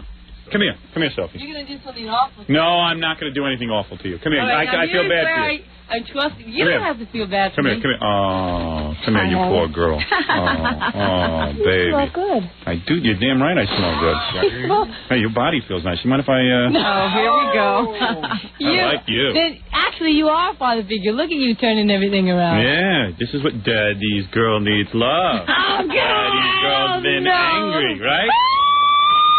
Daddy's girl needs Daddy. Right? Right, Robin? I don't know what you're talking about. All right. Sophie B Hawkins. Joe, thank you for playing beautiful piano. Sophie? Yes. Thank you. That's all right, Sophie. Just knock all the contents of my life out of that case. Sophie B Hawkins' new album is out now. It is called, of course, Whales. It's called Whaler. What is wrong with you today, Howard? Whatever. It doesn't matter what it's called. Whaler. Whaler? You. What does that mean, Whaler? Whaler. I'll tell you next time. You going to have me back again? Yeah, I'll have you back again if you wear something better. I don't want to look at you in a pantsuit. I'll be back in the summer then. And guys, go see her live because you could probably nail her if you act like a. Wait backstage. If you act like a dad. What is this nailer? Does that mean they're only a nail big? No, you know what I mean. It's kind of like if you're kind of like a father figure and you can kind of say, hey, I can give you the security you need. Or you're real sensitive. Unfortunately for men, anybody can be a father figure. Right. Joe, you never got her? God. What's your problem, dude? You are funny. Come on. Bye, Howard. You're a British black man. You should. Go ahead. Give her the cuddling she needs. That's it. You know what I would do if I was just meeting Sophie backstage? Yeah. I'd wear a smoking jacket and smoke a pipe. Cravat. Yeah, cravat. And that will get her. She'll be like, oh, that's my father. That's my daddy. Sophie, congratulations to you on the new album. Thanks a lot, Howard. And we'll all pick up a copy of Whaler. And you are great. You are terrific. Thank you. Thank you, Sophie. Thanks, Joe. We'll be back right after these words. All right. We're back. Very good. With the Howard Stern Show. All right. Moving it along now. Robin said Sophie B was a very weird guest. Ooh. I never said that. What are you talking about? I don't know. I said it was a weird interview. You said she gave you a headache. I said you too gave me a headache. I didn't say Sophie gave me a headache. I yes, said you did. You gave me a headache. Did you guys hear that? Yes. Oh, yes. They hear whatever you tell them. Right. That's what I used to say about you. I thought Sophie was very interesting. I didn't say she wasn't interested. Well, guess what Sophie and I did in the guest lounge? What? We had a prayer session. Oh, boy. What? Me, this is really weird. We have girls here that are auditioning for the Super Bowl. Yeah. So one of them saw Sophie and asked her for her autograph. Yeah. So Sophie goes, who was that? After she walked out, and I was just real vague, and I said, she's here to audition for something that we're doing on the air tomorrow. And Sophie grabbed my hand and Joe, the keyboard player's hand, and her manager. She goes, let's pray for her that she gets this audition. And we all put our hands together. This is an audition to rub me down. Right. Oh, that's okay. My goodness. And she goes, let's pray that Barb gets this. She's here for an audition. Let's pray that she gets it because she seems like a very sweet person and she needs our help. Who's she praying to? And I said, amen, and we all broke. You got it on tape? Yeah. Cool. And it was only me who found that weird. Well, there you go. You've been vindicated. Wow. She could have been praying to anything. Right. She could be praying a rock. Or anything. Yeah. Before we start the news, these women have been waiting a really long time. And these are women, Robin. Well, gee, I hope Barb gets the audition. Something tells me she will. How many women are here, Gary? Prayers do get answered. Two are together, and then there's one other one. We're having a Super Bowl party tomorrow on the air, and we need women to rub us down. Is it tomorrow already? Yeah, tomorrow. It's You the big don't have party. anybody to do this. I know. That's why these girls better work out. I don't think they cannot work out. I hope they're not double baggers. So you're going to have to take everybody who's come down so far. Probably. Even the mother with the mother-daughter That's combo. True. So far, we got a mother-daughter combo rubbing us down. And then the two strippers who do lesbian stuff. Yeah. They're coming down. All right. Hi, girls. Hi. Don't be nervous. Hi. Hi. Hi, girls. Hi, Howard. Now, come on. You girls look like housewives. Get right in the You're microphone. not... Wait a But they second. want to be wild. Now, hold on a second. What am I looking at here exactly? No offense, ladies, but you don't look like the type who would be... You're cracking up, aren't you? I don't think they believe they're here. Right. Don't. What now? I think you said there's three of them. There's one that's not with them. I'm waiting for her because she's been, she's out in the lobby having fun. Oh. I have no idea what Gary's talking about. There's a third person who's not with these two girls. These two girls are together. Oh, I see. That third person is busy somewhere. Now, girls, where are you guys from? New Jersey. From New Jersey? Are you guys housewives? No. Hi, how you doing? That looks like Fred's wife. This girl who just walked in. That's my wife. She wants to rub you down. Hi, how you doing? How are you? Pretty good. Somebody's making a noise in there. I don't know. The girls are all cracking up. Girls, are you... All right, first let me address the two housewives. They're not housewives. Are you two housewives? No. Career women. What do you do for a living? What kind of work? Sales. Sales? Can I cancel the party? I sell lingerie. You sell lingerie? Now, why aren't you wearing lingerie or something? Lingerie. All right, well, do me a favor. Take some clothes off and let me see what's doing here, will you? You're a lingerie saleswoman? And you want to massage me and stuff tomorrow? And you want to be down here in your lingerie? Sure. Actually, she wants to do it. Are you a lingerie saleswoman as well? No, I'm not. What are you? I own my own business. What kind of business? It's professional house cleaning and office cleaning. I see. You've been drinking? No. No? No, yeah, I had a couple beers. I was very nervous about meeting him. You are? Yeah. So you had a few beers before you came in? Yeah. And what's your story? You a stripper? No, I'm a college girl. You're a college girl? You want to rub me down? Well, how bad are you in pain? No, I mean, will you rub me down tomorrow? You here for the Super Bowl party or just here in general? Yeah, for the Super Bowl party. In general, yeah. You would like to be part of the Super Bowl party tomorrow? Absolutely. I see. All right. I see. All right. Well, this is very, very strange. You know, Sophie wasn't weird at all. No. I'm smelling booze on someone. Were you liquoring it up? No, I had 2 beers before I got here, yeah. All right, just to calm yourself down? Yeah, I was nervous. Yeah, and you'll be in your underpants tomorrow for the big party? Bikini. Bikini? I have it on now, actually. Let me see how you look, because I'm trying to get worked up over here. Come here, take off your shirt. So take something off. Everybody take something off right now. Oh, Aaron, I don't do just anybody. What? I don't do just anybody. Yeah, well, I'm not just anybody, all right? You're sure not. Just because Sophie B Hawkins prayed for you girls doesn't mean you get into the party. Which girl did you pray for? Me. Oh, you. Okay. Now, you want to be at the party and rub us down. Are you girls prepared to take it? I was really hoping I could rub Gary down. All right. Well, that would be fine. You can actually rub Gary down. I'm a Howard girl. You're a Howard girl? And what are you? Absolutely. I'm just an innocent bystander. You're not going to come tomorrow? Yes, I would come, but I'm here to help her. We do a two-woman team? Yeah. And do you get into underpants and stuff? Sure. Yeah? Can you guys just show me some skin? Is there any preview whatsoever? Yeah, let me see. Pick up your dress so I can get a little worked up. This is an audition. Let me see what you're wearing. Take off your coat. Do something, girls, because I'm really disappointed. Wow. Hey, there's some rack on the lingerie saleswoman. No, you just went up 10 points. No kidding. Yeah, go slip into something, will you?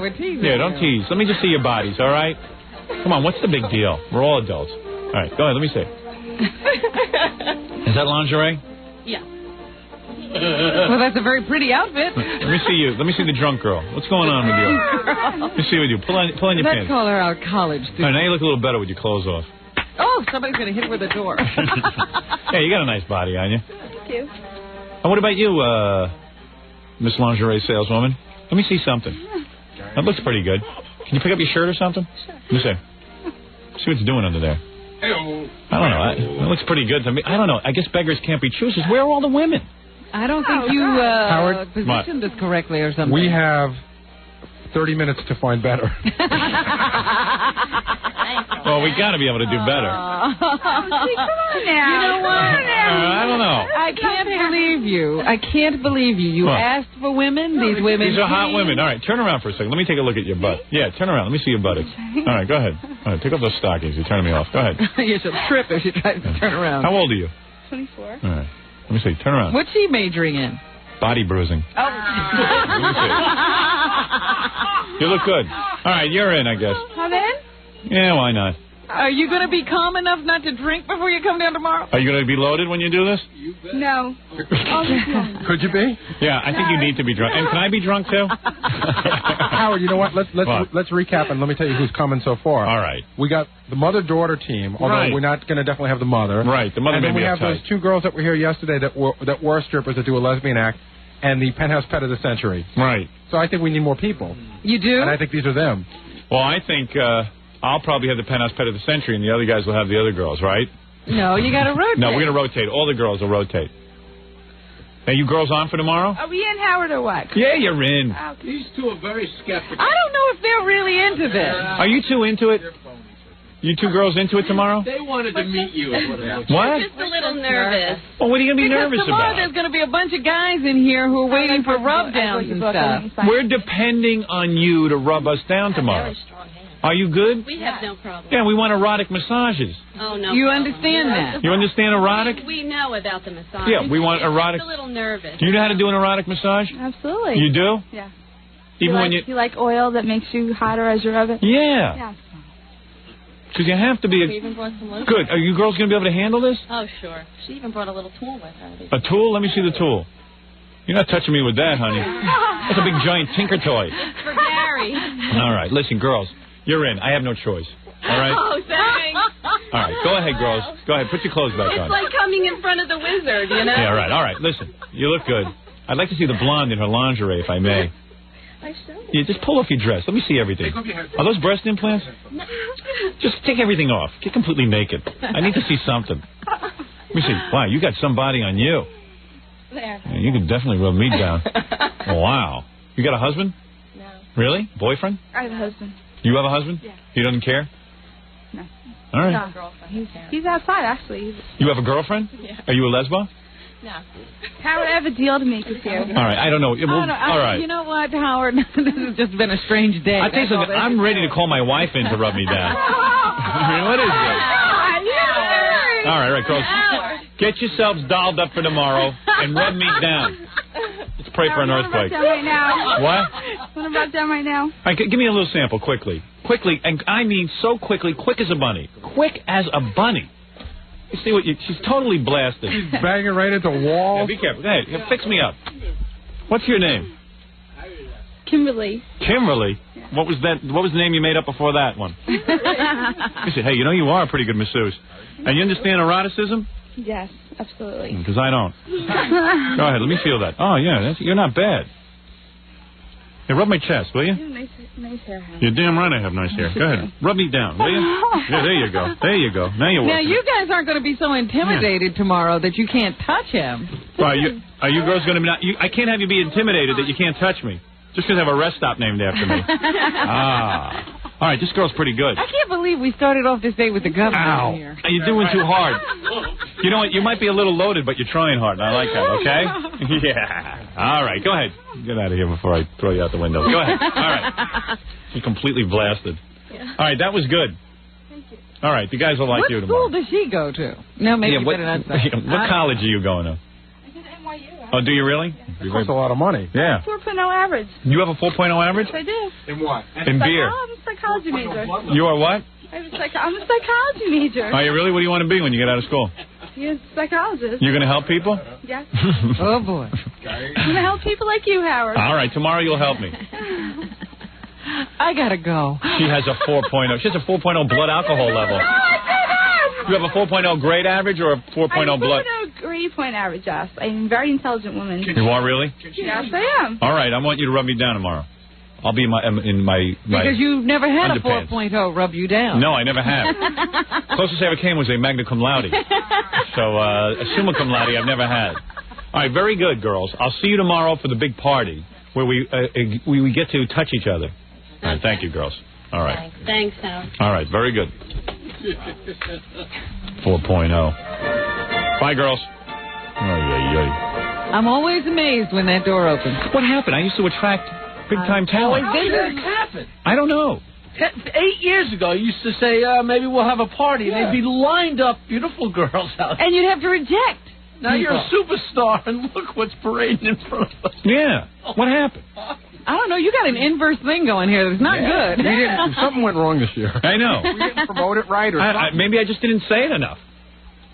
Well, you know what? How about this? I think that the very sweet girls that should all be invited. I think these are the perfect girls for this. However, keep every guy home. To keep the wives happy. Right. Yeah, really. My wife won't care this year. However, we're doing this party at 7 a.m. tomorrow morning. Right.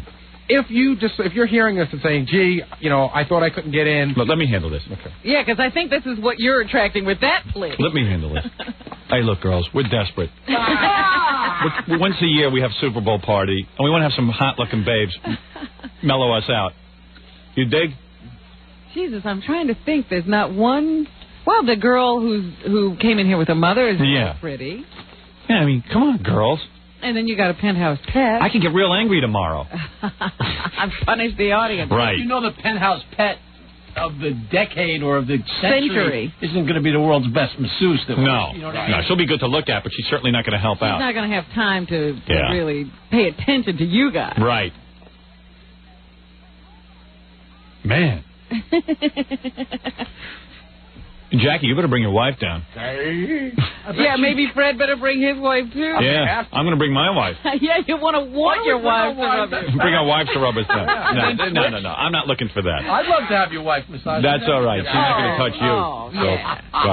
Garbage mouth. Filthy joke. You'll be taking liberties, you know that. Let's take a break, Robin, and begin the news, because we're falling very far behind. We have a lot of news to go through. There's a lot of trial news. Wait, I'm happy about Super Bowl this year. Yeah, you would be. Shut up. Jeez. It's going to look like a Morgan here tomorrow when we start shooting. It'll be over in seconds. All right, let's take a break and we'll be back. We're back with the Howard Stern Show. Wow. Exciting day today. The governor came in here of New Jersey and awarded me my rest stop finally. That's exciting news. Sophie B Hawkins was here, and we're trying to figure out what she said. I've been reading on her. You see, her father threw her out of the house when she took up with the 40-year-old guy.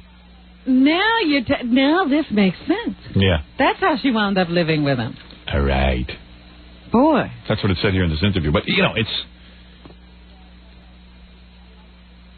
you'd have to have her on 500 times to crack through all that stuff. Whew. I found her very sexy. You find a wall thing. Come on, give me a break. Good-looking girl could be having a heart attack. You find her sexy. That's true. I don't deny that. Hey, I'm very heterosexual. I am not omnisexual. At all. May I say that.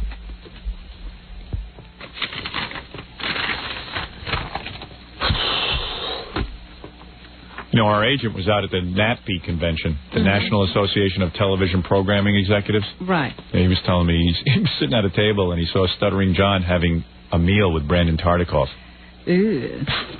So I said to my agent, is that what his career has come down to? And he said, who, Stuttering John's? I said, no, Brandon Tartikoff. Ooh, he thought it was bad for Stuttering John. Yeah. To with Brandon Tartikoff. Yeah. Ooh, it's gotten real bad. Seriously, Brandon Tartikoff was like kind of an important guy for a while. Now he's like having lunches with Stuttering John, banking his future on Stuttering John. Unfortunately, I remember having a conversation with Stuttering John before he left, and he was telling me how he was going to sit with Brandon and talk and pitch him on a show. Yeah. Is this? I really believe that he was delusional. Yeah. And this was not going to happen. My agent saw it.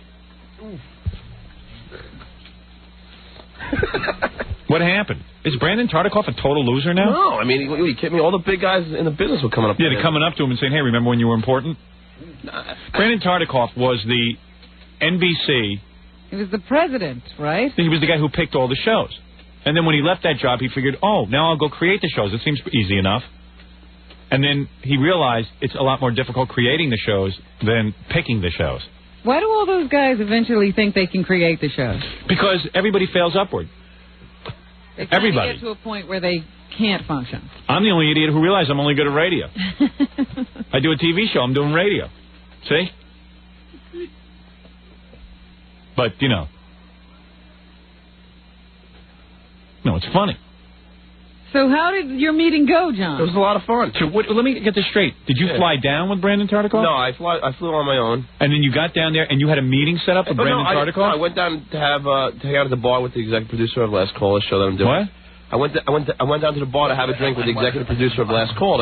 Right. You know, that's the show that I'm on. Yeah. So I got down there, and then Brandon showed up. And then when he showed up, he was scheduled to join you. Well, I didn't know if he was, but I guess he was. How come you were telling me then that you were going out to talk to him? No, Robin, well, you're telling two different stories. No, Robin's correct. No. You're both correct. The first night, I didn't expect to see him that night. Myself or Rob? I didn't expect to see him that. So far, everybody's right but you. Right. No, I didn't expect to see him that night, but the next day I knew I was hanging out with him. But I didn't expect the first night. Just answer my question. Yes, okay. You had a scheduled meeting with Brandon Tartikoff. Well, not the first night I was there. The second day I did, yeah. Okay. Yeah, okay, I'm sorry. All right, so you had a scheduled meeting with Brandon Tartikoff. Not the first night, the second night. Who are we interviewing? Sophie B Hawkins? No, damn, I wish you were out of here. No, I was confused because, I know your agent was there. That's the night of the unscheduled meeting. All right, whatever. Whatever the meeting was, Brandon Tartikoff felt he needed to have a meeting with you? Oh, no, we just sat and talked about the show. And what did you do? You pitched an idea for a show? Well, no, I didn't actually get to the pitching part. I was just, because I'm on his show already. Yeah, right. So, we were just talking about the show and how to make it better. That's some show. He's consulting Stuttering John. Stuttering John to learn how to make a show better? That's amazing. Boy, that guy has fallen. But he's got something. I mean, he is falling. He's a big fan of yours, Howard. Yeah, a real big fan. When he was the president of the network, he never did a damn thing for me. Oh, you know what he does? He comes up to me and he goes, "You know, Howard, you are the future of television." And then he goes out and hires Johnny B from Chicago, some DJ, and gives him a show. And then Mark and Brian. And Mark and Brian. He hired Mark and Brian. I heard him give your agent an idea for your movie. Yeah, that's all right. I'll pass. He's talking to you about for advice. No. Anybody who talks to you for advice, I don't want to hear what their idea for the movie is. What was his idea? Yeah, maybe he knows something. Could be an accident. Yeah. He's a very intelligent guy. Oh, John. Look who's evaluating. Yeah. You're not really qualified to do the evaluation. Idiot. Why is she an idiot? You are an idiot. How are you? Because I hang out with her and we have great conversations. And then she comes here. Because she's a phony in real life like everyone else. No, and she gets on the air and she tells you how she really feels about you. Yeah, but she's lying right now. She's full of crap. She's lonely sometimes, so she hangs out with you. No, I'm lonely? Yeah. No, I'm doing the show. Oh, you know, Rob, that's even worse. But all Robin is saying is, how could you tell if someone was intelligent? What do you mean? I think you're intelligent. Yeah, but you can't tell if someone's... Everyone seems intelligent to you. That's not true. Okay. I don't think Jackie's intelligent. Jackie's very bright. All right, thank you. Thank you very much. So what was the outcome of the meeting? How'd you tell him to fix the show? If he puts more of you on? Yeah, basically that's it. More stutterers. Well, yeah, I pitched him on some show ideas. Yeah, like what? Like what was your idea? Well, there's one that I want to have on. It's a stuttering show. Like this one, that idiot who's on the computer, Ira. Yeah. He's been arguing with me all the time. I want to have him, because I don't believe in all his theories on stutterers. So I want to debate him. Him, and then we're going to get Pat Leahy, who's a famous stutterer. And Pat Leahy? Pat Leahy. Pat Leahy. Yeah, and just have these, Pat Leahy. And debate. I thought you meant Pele, that soccer player. Really? Pat Leahy? And I just want to do it like a stuttering... so you want to have a whole stuttering show? No, just one half hour of a... So, you mean you were pitching Brandon Tartikoff specific production ideas? Talking. It wasn't like we were just having, drinking a couple beers and chatting. And did he seem to enjoy your ideas? Yeah, we had a good time. Yeah? You think when you got up from the table, you went, God, is that guy a retard? No, I don't think he did. What am I doing with my life? No, see, a lot of people, only you think that. A lot of people don't think I'm such a retard. Really? Yeah, and even Robin doesn't think I'm a retard. She just likes to play that game. What is it, Gary?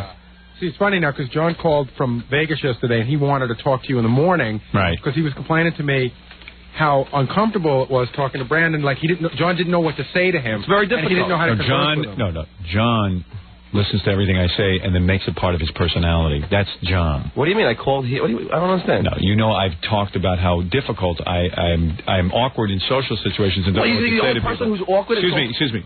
And you parrot everything I say. Okay, Howard. Believe me. You parrot everything Howard, I say. I feel uncomfortable sitting to a guy who's. All right, get out of here. Get out now. No. Get out now. I don't want to talk to you anymore. I have news to do with my Robin. Yeah. Who are you insulting? With this idiot. I'm going to do news with the idiot over there. Okay. Yeah, good. All right. Get out of here. Get out. Yeah, okay. Get out now. Yeah. New Steve Allen. Right. Unbelievable. Brandon Tartikoff should be ashamed of himself. He had to sit. I wonder. He said he hung out with John for a couple of hours. You mentioned this guy was the president of NBC, and he's like, he's kind of desperate because he started a production company, and no one's seen any good productions yet. Yeah, he's yet to get a show on that lasts. He throws these shows on the air that are air at 2 in the morning. Infomercials air at 2 in the morning.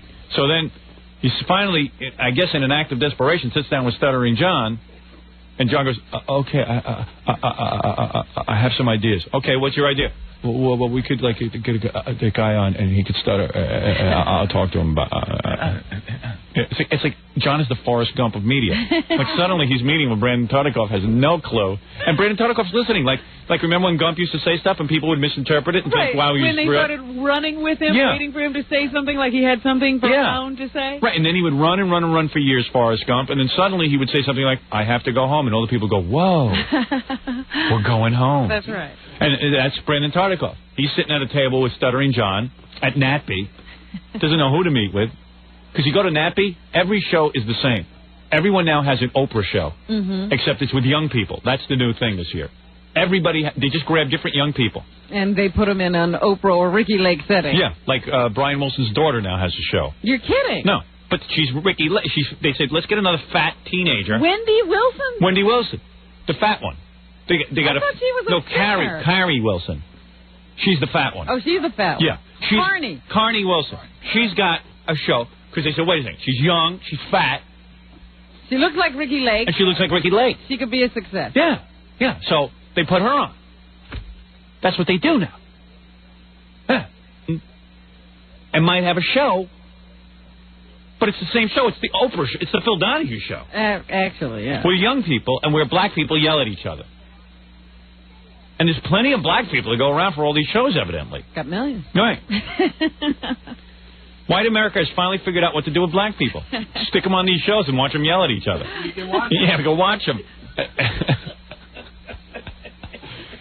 That's what we're doing with our black... Our whole black population is on talk shows. Yeah. There's so many people talking, there's no one left to listen. It's amazing.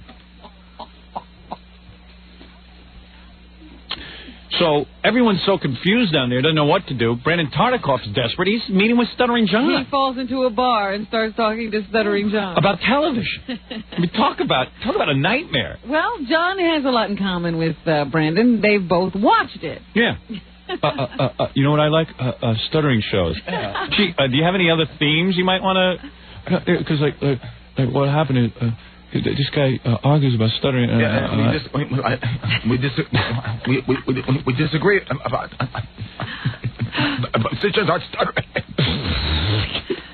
I need a tape of that meeting. Really, he should have been wired. I said to my agent, how funny was it? He says, well, it was cute. He says, it was John, like, sort of ingratiating himself to this guy. And why did he call in here to talk to you about this yesterday morning? Because he's... in the worst way, he wants me to promote that show that he's on. Oh. Everybody wants to use me to promote their little project, so they're all just, looking for the angle.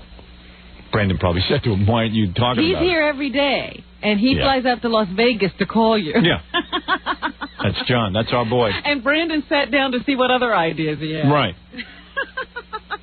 And Brandon doesn't have a clue what to put on TV.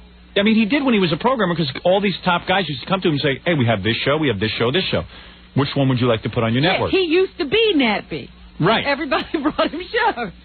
So now everybody goes over and says hello to him, but they could care less. He's in the same boat as everyone else. You know what it is? He could hit again. You right. know, he could wind up at a network again. No chance. And they don't want to. It could happen. Excuse me. The other... If he's as busy with Stuttering John, there's no way it's going to happen Let me just put it to you this way. Yeah. All the television executives could be on a plane that goes down. And Brandon would be the only one who still knew how. You're saying lightning could strike twice? No, I'm just saying that Brandon would be the only one left with any experience. Yeah. Can't happen. Nobody's that lucky. Stuttering John. He's a pisser. Not everybody sees him as such an idiot. Yeah, name one person. Yeah. Who doesn't see... Raise your hand if you don't see Stuttering John as an idiot. I don't see any hands. Unless you guys have the OJ affliction where you can't put your hands over your head. I'd say that, yeah. I'd say there's arthritis going on. Can I do something to you or something? What, man? Is there a reason why you're doing this? No, I'm just saying it's funny that you met with Brandon Tartikoff. That's all. I'm just poking fun at the humor of the situation. You don't think that's funny? You don't see it. You don't think that Brandon Tartikoff is what? Is completely desperate? See, No offense. I mean, you should have seen the people come up to him and... but that's like, all the comics go up to Soupy Sales and pay him homage. Doesn't mean he's great anymore. Well, he had his day. It's like, hey, there's Brandon Tartikoff. Remember when he was happening? They go up and they say, hey, remember when you were happening? It's the same as condolences at a funeral. Yeah, I mean, just because the guy goes over and says hi doesn't mean he's happening. Everyone in the whole damn Friars Club goes up to Joey Adams and pays honor to him. Doesn't mean he's happening. The guy has an incredible track record. Of what? He's never produced a hit show. What hit show? Cosby Show. No. Family He was Talk. the executive who hired the people who put on the Cosby Show. People came to him and said, we have a new Bill Cosby show. Would you like to see it? He said, okay. He looked at it and he said, hey, this is pretty good. I'll put it on. It went across his desk. Right. Yeah. You're gonna say he created the Cosby Show? But that's what people are doing to him now. They pitch him ideas. Somebody named Marcy Carsey invented that show. I seen that on the credits. And they weren't so sure it was going to be a hit. Right. That was a complete surprise to Brandon Believe me, Tartikoff. it was a complete surprise to Bill Cosby, who had a string of losers. So if he's so smart, why doesn't he put Cosby in something new and develop something new for him? Yeah, where's his next sitcom? Or find the next Cosby. Instead, he's sitting at lunch talking to you about a show that airs at 2 in the morning. Not in all markets. Sometimes it's earlier. Okay, there you go. Should I talk to Bill Cosby or John? Let's see. Well, Bill Cosby's pretty big. Maybe he's now into doing the impossible. Right. Super programmer. What track record does he have? He knows less about television than you do. Well, what? It's my understanding that he's a very... No, that's a hype. You know what hype is? The whole business is built on smoke and mirrors. The whole business. There are those that can truly create, and there are those that can only look at the creator. Thank you. Explain that to your friend. All right? He could kiss my ass. I could just call Vegas. Let's call Vegas right now, Robin, and find out the odds on Brandon Tartikoff reviving that career. The odds for reviving him are the same as reviving Walt Disney from that block of ice. Right? Right? Just about, yeah. I think actually Walt has a better chance. Yeah, because all they got to do is defrost Walt. He's got some ideas. Yeah, give him a few shocks, a few jolts. He might come back to life. Right.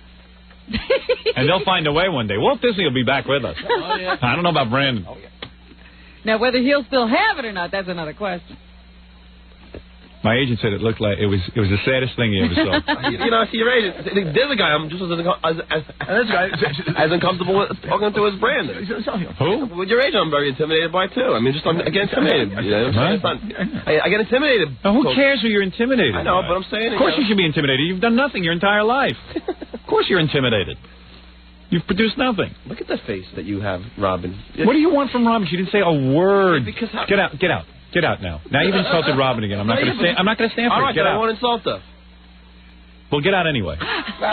He has nothing more to say to you. Did you spit all over him when you were stuttering? Of course he did. I hope. Brandon, were you stuttering a lot? Was he laughing at you? I did spit on one executive's jacket, yeah. And it was like one of those white spits. And I had to I was talking to him, he just kind of kept on rubbing. Somebody told me who was at Nappy, other than my agent, that he saw Morton Downey's having a television show, and they had this whole big booth for Morton Downey. They have booths. Yeah. So they had this whole big booth, and Morton Downey was like in this big carpeted booth and the whole thing, and there was like one guy in there with him, like, talking. It was like, he's going to commit suicide any day. Nobody over to check it out. Yeah, right. Like one or two people like shaking his hand. Yeah. He's going to commit suicide any day now.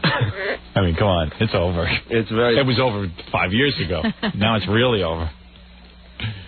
5 minutes. Remember Donahue was having him on? And he was walking up and down. He did Donahue a couple of times. Next big thing. Womp womp.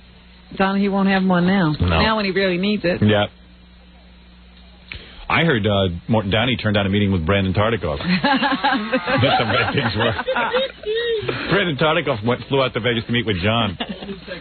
How come he had to meet you out in Vegas? Like, why couldn't you guys? I went there because of the napkin. Napkin. What was that? Whatever it's called. Napkin? Napkin. No, napkin's what you wipe your face with after you eat. As in, could you please pass the napkin? But there's a lot of people there. Gary Shanley. Dude, you went to Nappy and you don't even know the name of it. Nappy, I know it. Yeah, Nappy. You know what it stands for? Yes. What? National Association for Television Production Executives. It's close enough. And I think one of those words might have been wrong. Pamela Anderson was there. Oh, yeah? Yep. She's going out with Arsenio? No. She wanted me to tell you that's not true. They're just friends. Somebody saw them at, eating one night, and they made up that whole thing. All right. And she's single. Yeah. Tell her to come in here, man. I'm ready for that. I'll give her a good time. And Gary Shandling was there, and Geraldo. You didn't nail Pamela Anderson. I'll kill myself if you tell me that. I tell you, I did. You didn't get intimidated there, did you? Well, it was weird because there was old photographers around, but I did ask her for her home number. Yeah. Well, she said she's moving 10 days, but she was willing to give it to me. But there was people around. We didn't have a pen. She's always moving. Yeah. She's moving. If she nails you, I'll jump from a bridge. Ooh, I'll push you. I'll push you.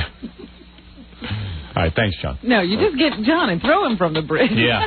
Throw her and him from the bridge. All right, man. Thank you. You get laid out there? No, I didn't have time. But there was He's too busy meeting. So many hot girls, I couldn't believe it. Really? Okay, I got to start the news. Let's start the news. I mean, I'd love to talk to you some more, but I can't. I got to move on. Poor Brandon Tartikoff. He's glaring at me. What the heck is wrong with him? John just left. He just glared at me like he could kill me. Get the E-camera foul. Yeah. What is his problem? Anyway, where were we? We weren't anywhere. We're starting. Weren't we at Napke? Napke. Was it Napke? Yes.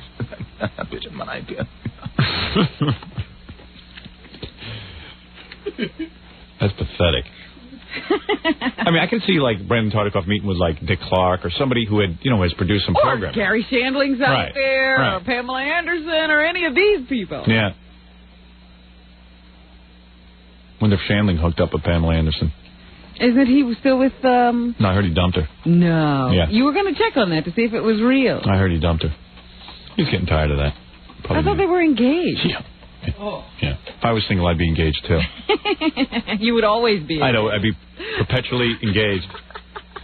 You'd walk around with a spare ring. That's the move. I'd like to ask you to marry me, and we'll get married in like 2 years. Yeah, that's enough time until I get sick of you. No rush. No rush. Yeah, I'm waiting for my to be divorced by the church. Yeah, sure. How could you get tired of that girl, Howard? Oh, she's such a party. And yet they all get tired of him. Anyway, Robin, go ahead. Jackie met her? Yeah. No, I never met her. Sounds like he did. Yeah, you sound like he knew her. I study her on the screen. Defense lawyers hope to pick up where they left off yesterday in the OJ Simpson trial. Johnny Cochran informed the jury and Judge Ito yesterday afternoon that he wasn't through because he had been interrupted so many times. He still had points he wanted to make in his opening statement, so it would continue today if there were no further delays in the trial. But yesterday evening, William Hodgman, who is one of the prosecuting attorneys, was hospitalized just hours after he blew up in court at Defense Tactics. He literally blew up. He exploded. His head exploded. It was like scanners. Yeah, it was really good. It made for a better television show. Doctors say Hodgman is in good condition and that it's unlikely he suffered a heart attack. They won't speculate if his condition is stress-related, but Judge Ito says that he's never seen Hodgman so agitated as he was last evening. The bone of contention, if you will. I have a bone of contention. Had to do with a number of new witnesses and new experts that the prosecution was never apprised of, who Johnny Cochran referred to in his opening statements.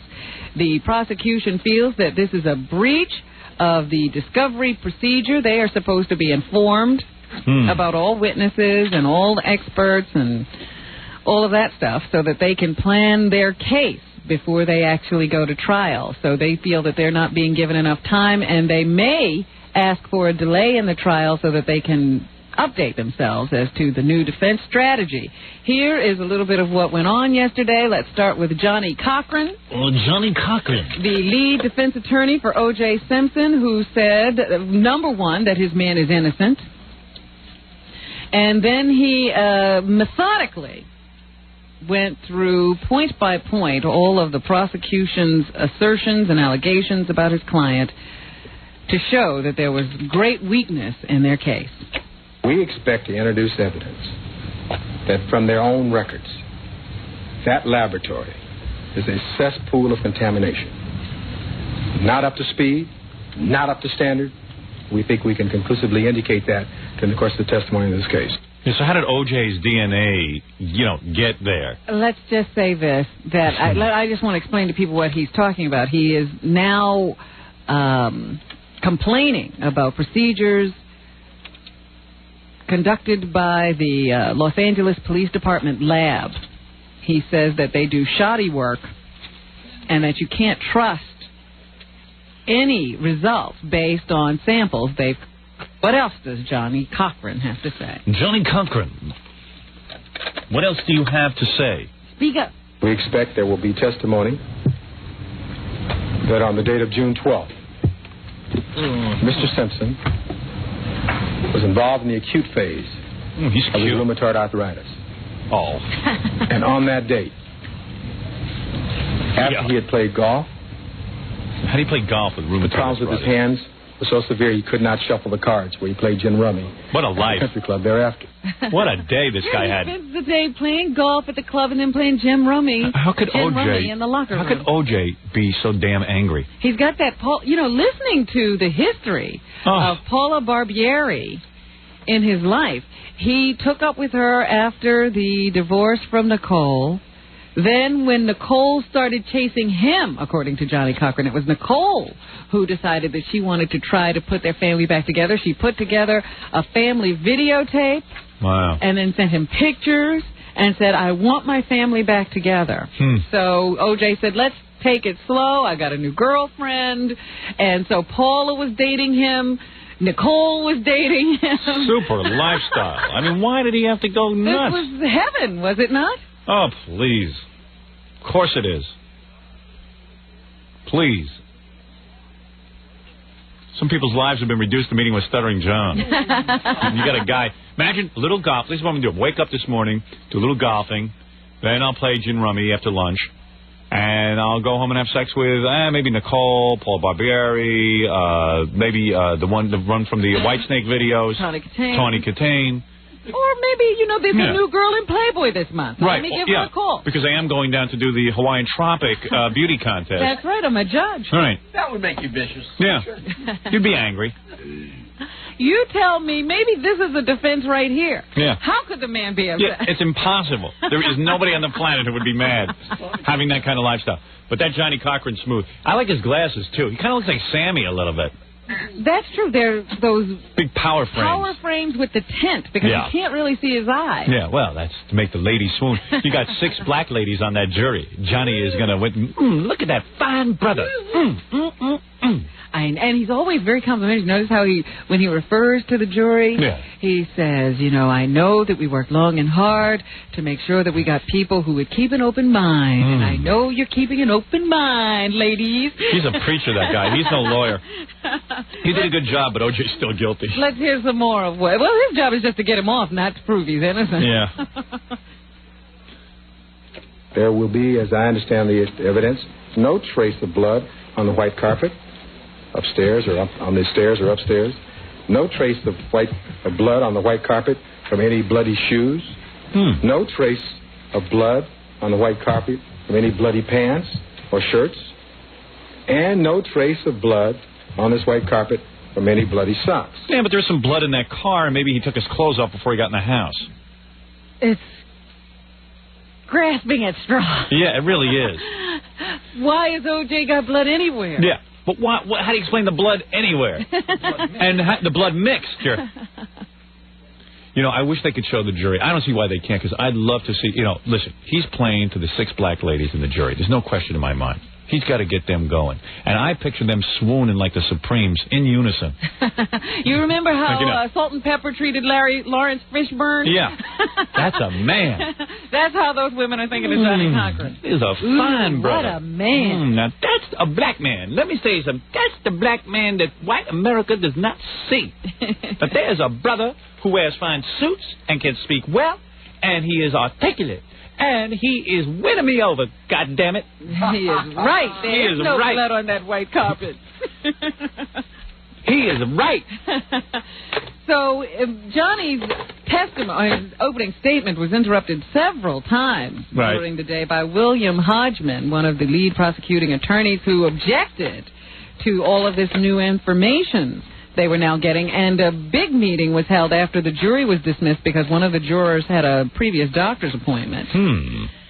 They met in closed door behind closed doors with Judge Ito.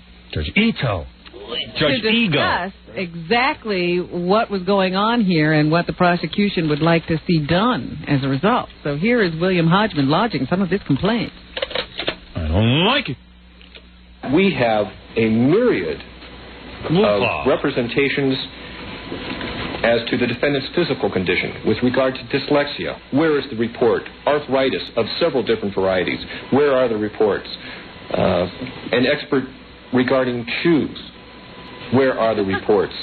Shoes. Expert regarding shoes. Your Honor, I am the expert regarding shoes. I've been a foot fetishist for the last 7 years. I believe I know everything that has to be known about shoes. That's a lot of the evidence that they had no idea the defense was going to present. No wonder Hodgman's having heart attacks. Mr. Hodgman again. Which number do you know? Number 5. Oh, we did that one. Oh, you didn't do number 1. Is number 1 a Hodgman? Yes. Okay. A Hodgman. It is not labeled as such. Hodgman. It's much more complicated than Mr. Hodgman. Oops. So we are being... That's not him. Who is that? Who is that? I don't know. Jackie Ball. This case is more confusing here. Number 7 is Mr. Hodgman. Number 7? Yeah, I think. Oh, let's try it. Yeah, they're not labeled, really. All right, here we go. We're doing a boxing scene. And, we're throwing the punches like this. And it's... No? I know what that is. That's not William Hodgman. That is one of the guys who... I wanted to play this for you. Yeah. Because this is one of the guys who was working on that fitness video. Yeah. With OJ. Yeah. Because in this whole period of time, while OJ's arthritis was preventing him from doing anything, he was making a fitness video. Yeah. He was playing golf. He was playing tennis. Meanwhile, he just couldn't do anything, according to Johnny Cochran. Yeah, he couldn't kill anyone. But this guy talks about one of the little outtakes in the video scene. OJ apparently is doing some kind of an exercise where he's doing like an uppercut motion. Boxing thing? Yeah. So the guy says... the guy says, OJ's doing this little boxing thing. Kind of movement to get your upper body involved, and as I'm talking about how you get these upper body muscles going and you're keeping the legs moving for cardiovascular and so forth, he makes a comment. I don't know exactly the wording that he used, but it's something to the fact that, and if you hit your wife with this punch, just blame it on the video. And I remember thinking, oh, man. And obviously we cut. But the funny thing was, we started up again, he did it again. He made the same kind of statement. He didn't know anything was wrong with it. Oops, there it is. Let's take a break, Rob, and we'll come back and do some more news for you. Let's return to the Howard Stern Show.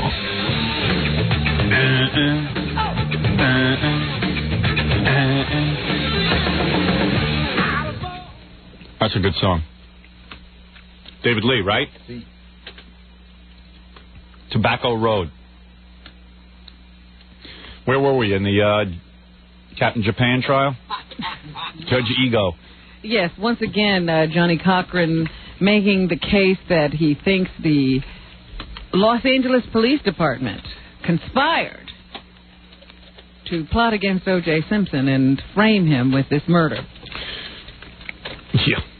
He had a couple of new witnesses. He says there's one person who will testify that she saw 4 men with wearing ski caps in the neighborhood about the time the murders occurred. Next door, at the house next door, a maid will testify that she saw O.J. Simpson's white Bronco parked at the time the murders were occurring. Where was the Easter Bunny during the murders? Anybody see him? And he says that the dog will not make a good witness either. So the case will go on today. I think Johnny Cochran's an excellent attorney. There I am talking like Judge Ito. Excellent attorney. But he's got an uphill battle. That's all there is to it. Yeah. I mean, geez, it would take a lot to convince me that O.J. didn't do it. It would just about take a guy standing up and going, I did it. That's what would convince me. Some people are thinking that they're going to see some kind of a Perry Mason stunt. Oh, yeah? In this trial, yeah, somebody from the gallery will jump up and say, all right, I did it. I confess. I did it. All right, what do I get paid? I understand that there's only 7 seats available in that jury room for an audience. The rest of the seats go to people who know somebody. Yep. Already. You know, they people who are lawyers and other people in the judicial system who can just get seats. Do you think you and I could get worked into the audience? Because if that's the case, let's go down to Los Angeles and do it. Do we know anybody? We know OJ, but... Well, surely somebody listens to this show and wants to get us in there, don't they? Yeah. Because I think, like Larry King, we should be in there and Judge Ito could meet us back in the chambers. I think that'd be really cool. Larry King, this is how out of control this Judge Ego is. First of all, you knew that he wasn't taking any cameras out of there. Yeah, he came to that conclusion real quick. And notice that the camera was, of course, bolted down, but, of course, Judge Ito can be seen perfectly. You don't miss the judge any time now. No. He doesn't have to worry about that camera moving off him. No. So he knows where it is at all times. Much easier to control. And Larry King shows up a couple of weeks ago, I guess, and Judge Ito actually stops the proceedings and has a 38-minute meeting with Larry King in his chambers. I guess maybe Judge Ito wants to line up his appearance on the Larry King show for after the trial. Yeah, he doesn't want to burn any bridges. Yeah. Judge Airtime. That's his new name. Judge Airtime. You don't say no to a Larry King. Yeah, right. Judge Airtime. So, and then Larry King came out and shook everyone's hand and, you know, all the various attorneys, and then tried to shake OJ's hand, but the sheriffs and stuff jumped on top of OJ. They got between them and wouldn't let that happen. But Larry did give him the power sign, the fist of solidarity. Yeah, they were even saying yesterday when OJ walked over to the jury to show his knee. Yeah. That it wasn't as dramatic as it could have been. Right. Because there were 6 bailiffs behind him as he stood there. Yeah. And I was like, so? Of course there are bailiffs behind him. You know, this guy is a defendant. He's under arrest. And he's clearly unstable. If he did this act, which I believe he did. Yeah, and wouldn't you bolt if you got the opportunity? Yeah. All right, I'm holding these people hostage. So, of course, they followed him over there. I demand a white Bronco. I was thinking we could do like if we wanted to write a sketch, we could do a Judge Ito sketch, and all of a sudden Judge Ito has to call a timeout because he has to switch into his costume as Captain Japan because he's really a superhero. He's a superhero? Yeah, I was thinking about writing something up like that. And he goes out and saves people. Just working on it. Just the germ of an idea. He's such a little superhero, though. Yeah, but he has superpowers. I imagine him sitting on that big chair behind that podium, swinging his legs because they don't hit the floor. That's right. Uh-oh, me have to get out of here. He's sitting on a phone book. Me have to go say someone. I be faster than a speeding bullet. Oh. What? So in Chinatown, they have the phone booths with the little pagoda tops on them. Yeah. That could be where he changes. And a pagoda pavilion. Yeah, that'd be cool. Well, no, me can't change in regular phone booth. Me must go to Chinatown. Pagoda. Where's the pagoda booth? Where's the nearest one? Well, as I predicted, he would not ban the cameras. You were right. Right. Absolutely right. But I didn't think he would either. He's so reactionary. Mm-hmm. He's angry. You know, I was talking on the air yesterday that Judge Ito is always angry. So Marvin Kittman actually wrote a column today about how Judge Ito is always angry. Yeah. He actually... I noticed that. Yeah. He's angry all the time. And what is he angry about? It's almost as if you're afraid to stand up and offer an objection because Judge Ito will yell at you. Isn't the judge's job to sort of like be there to referee, not to sit there and be angered? Yeah. Because when this William Hodgman was jumping up yesterday, he had to be very respectful. Yeah. Excuse me, Your Honor, I'm sorry, but I would like to offer an objection. Yeah, I mean, you got to kiss the judge's ass every time you open the mouth. You know, it's like, excuse me, Your Honor, I love you, Your Honor. I want to, You're a wonderful man, Your Honor. Yeah.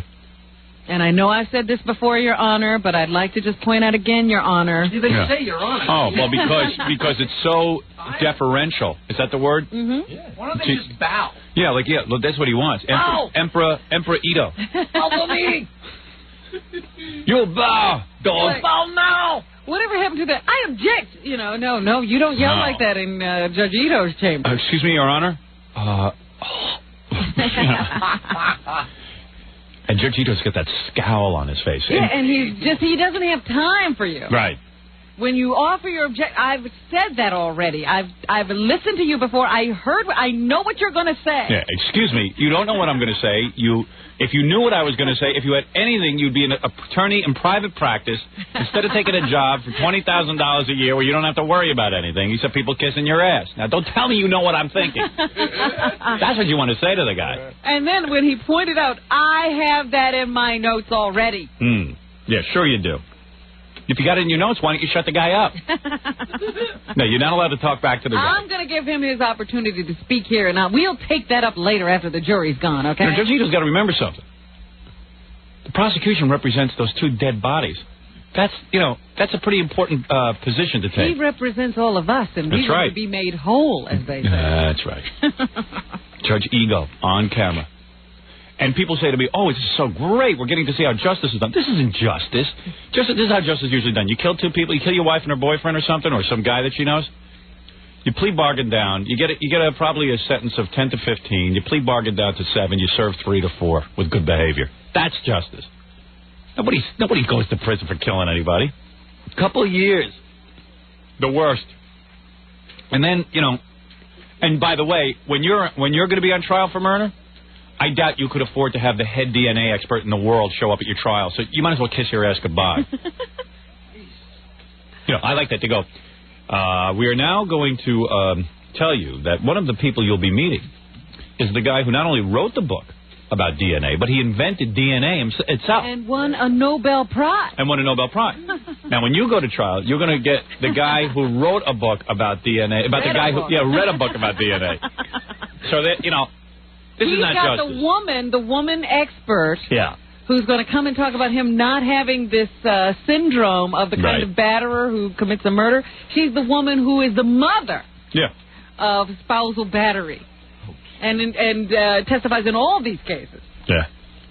I wish E would let me be the commentator. I would draw little bubbles over Judge Ito's head. What he's really thinking. Yeah, what he's really thinking. To be like, even if I get miniseries, I not make as much moolah as friggin' attorneys. Me mad. Really. I could go for some ribs right now. I wanted to ask you what you thought of all of Johnny Cochran's his circle of benevolence that he was painting of OJ Simpson, the man who gives back to his community, never forgets where he came from. Well, what it is, let me tell you what I think about that. There's a guy who's a smart attorney. I mean, the fact of the matter is, most black people feel, don't forget there's 6 black jurors. Most black people feel when they see this black man with all these white friends, white women, white lawyers, all this stuff, they start to think, they go, now what's with this brother? Why don't he give back to the community? He forget where he came from. So now they're like, he gave $5,000 for uniforms for little black children in the inner city. Even while he's in jail. Yeah. Well, of course, especially while he's in jail. No. OJ is not one of those guys who really was involved with the black community. He gave his mother a house. Big deal. This man brought one of his first acts. Yeah. And he hasn't upgraded it. That's what it said to me. No, a brother. It's the same house. A brother who hangs with, if he would have stuck with his black first wife, that's a guy who remembers his roots. I really thought about that. I said he bought his mother her house when he wasn't making that much money. Yeah, he never bought her another one. It's just a play, Robin, to say to the black members of the jury. And even the white ones say, hey, this is a brother who came from bad, he's really a poor guy, not a rich guy. Right. Oh, now OJ's stupid, too. Yeah, right. He's got dyslexia. Right, yeah, he's dumb. He's just a big, dumb, feeble guy. He's Muhammad Ali or something. All of a sudden, one minute OJ was a brain surgeon. Yeah. OJ spends every day in a 99.9% white country club. It's 99.9% because he's the only black member. He's a real homie. Hey, bro. Yeah, Now, this brother, let me tell you some things you don't know. One time he gave $5,000 to some black children? He still buys the uniforms, and his only stipulation is that he remain anonymous. And what are you talking about? Well, hey, it's time to pull out all stops. Until you commit murder. You know why? Because if that's the only thing you did for the black community, you want to keep it quiet. Now, this man you're looking at is a charitable, crippled retard. Barely able to tie his own shoes. He wasn't smart enough to commit this murder. Right. Yeah, he couldn't do anything. Meanwhile, the guy was a commentator on television. What dyslexia did he have? It's so funny. I said, my goodness, this is not the OJ I know. Yeah. It's not the OJ knows. Why is he constantly scribbling on that pad if he's so bad off? Because he's trying to figure out how to write his ABCs. Still taking lessons. Yeah, right. And then he does, now there was a good argument when they have accused OJ of stalking Nicole, and he said, I'll bring out his calendar, his diary, his date book, and I'll show you where this man was and how he couldn't have possibly been a stalker. And he wasn't standing in the bushes watching Nicole have sex with that guy. Yeah. He came over to have a conversation with her. Yeah. He was over there a little too much. And that's when he saw. And then they did bring up the Marcus Allen thing that, look, OJ found out one of his best friends had intimate relations with his wife, and he didn't go crazy. Yeah, he didn't kill anyone. It was the first time he ever killed anyone. What's the big deal? Hey, I forget. What did this country used to do before this murder? Wait, what did they do? What did I do in the afternoon? I got to get home. What are we doing?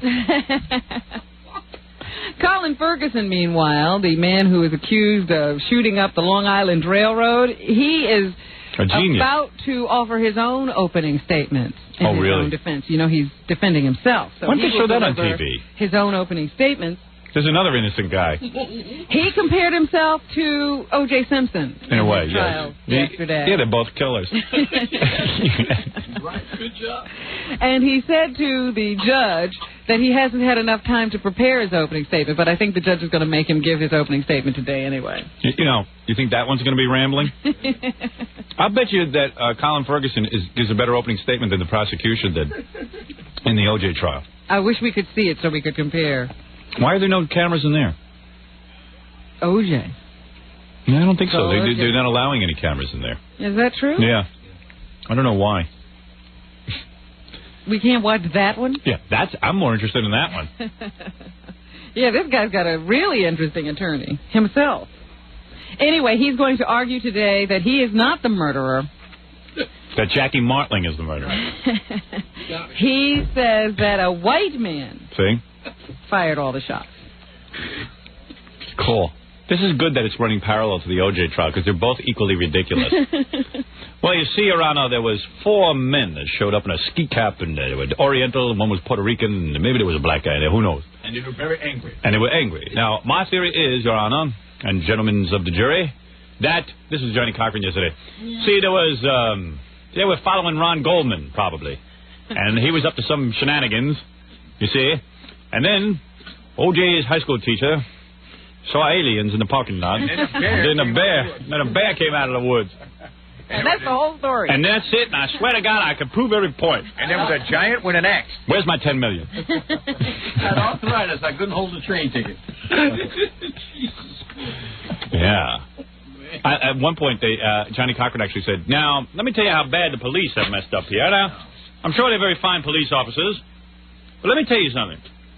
Do you know when they were collecting this here Nicole's bra and panties, they put them in the same bag? Now, there you go. Thank you. And I'm like, whoa, you're kidding. And then I'll go, wait a second. What do you mean? So what? What's your point? Yeah. If you had said you laundered them, I would say, right. Maybe you got a point. Yeah, maybe you got a point there. Well, if you knew anything about the DNA, you would know that it can't possibly be putting bra and panties in the same bag. What is it, fa? If you're interested, now that the trial's sort of hot, I may be able to get somebody on the phone who was actually in the Long Island Railroad car. Is that right? Yeah. Oh. Would you be interested in that? Somebody who's going to have to be questioned by this man? I don't know if they're actually going to go testify, but it's a woman and they were in the actual car. Oh yeah? What does she say about it?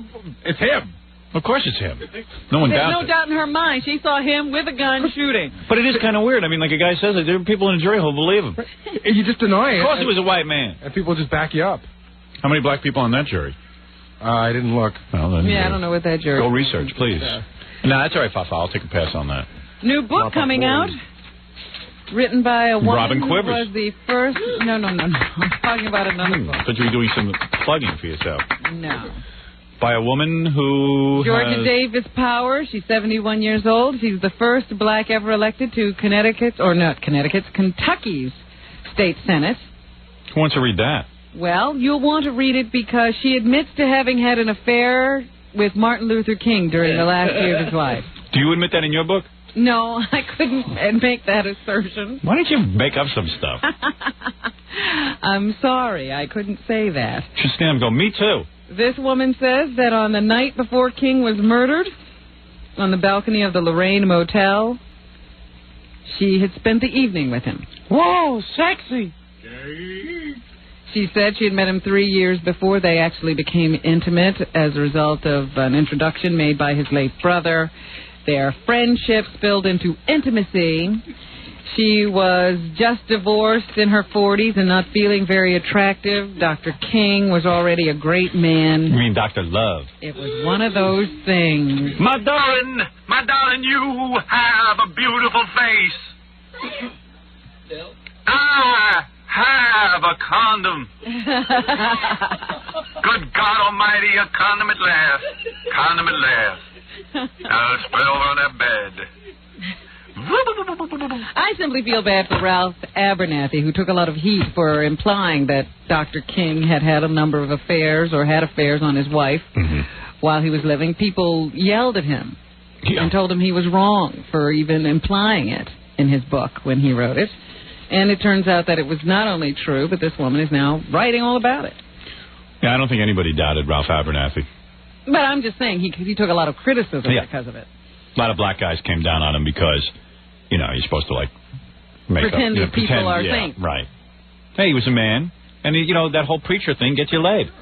Bottom line. He worked it in somehow. And everyone's looked over Coretta Scott. That's no beauty pageant winner. Well, look, this woman was no... Let me take a look at that picture. Hoofa. Raymond Burr in a dress. Well, maybe years ago she was a little better. She didn't change her life at the time. Yeah. No, she don't have a mustache, I'll say that. So, there you go. Dr. Martin Luther King was a busy man. I look at that picture, maybe he shot himself. I did what? Who'd I make love to? Good God Almighty. I'm advocating it was a suicide. Yeah, that guy got a lot of Tukey, Dr. King. I don't know whether he got a lot. I know he got this one. Black guy, upscale, doctor. What kind of doctor? He wasn't a doctor. He was a minister. Oh, he wasn't an MD? No. Doctor. That's a fine brother. Look at him, a doctor. Him and Cosby. Doctor. He's got the same doctor. I think a doctor in TV. What did Cosby get his doctorate in? In TV. Wasn't it education? Yeah. Education. He talked about Fat Albert. And he puts it up there on the credits. William H. Cosby, Jr., Ph.D. Doesn't he have enough names? Yeah. Those names were long enough. I see in the paper today they're speculating. You go to a funeral, you think that everybody has their mind on the fact that, a great woman has passed after living 104 years and her family's going through their period of grief and mourning. But no, there are people there watching everything that goes on. So in the paper today, they're asking if Ted Kennedy's marriage to Joan has been annulled because he accepted communion during the service. And in the Catholic faith, there is no such thing as divorce. So unless the church offers you an annulment, you're living in sin if you marry someone else. Yeah, but if you pay $200, you can pass go. I heard people are saying, why was Ted Kennedy kneeling up there and accepting communion if he's still got this whole thing going with, Joan and Victoria Reggie? In the Catholic Church, he's not married to her. He's living in sin. I read about it. They say now that Kennedy was just hungry and was jealous that everyone was getting to eat. He needed a snack. He needed a snack, so they gave him a little wafer to eat. Eric, could you refill my wine glass too, there, Father? Eric, as long as we're communing. With some shivers. Some shivers. Please, Father, let me have communion. I was never married to Joan. It was 4 black guys in ski masks. And they were looking very angry. Yeah. At the time Kennedy married Victoria Reggie... Victoria Reggie. Boston's Bernard Cardinal Law decried the marriage. Senator Kennedy, in the eyes of the church, is married, he said, and as long as he is married, he is not free to enter into another marriage.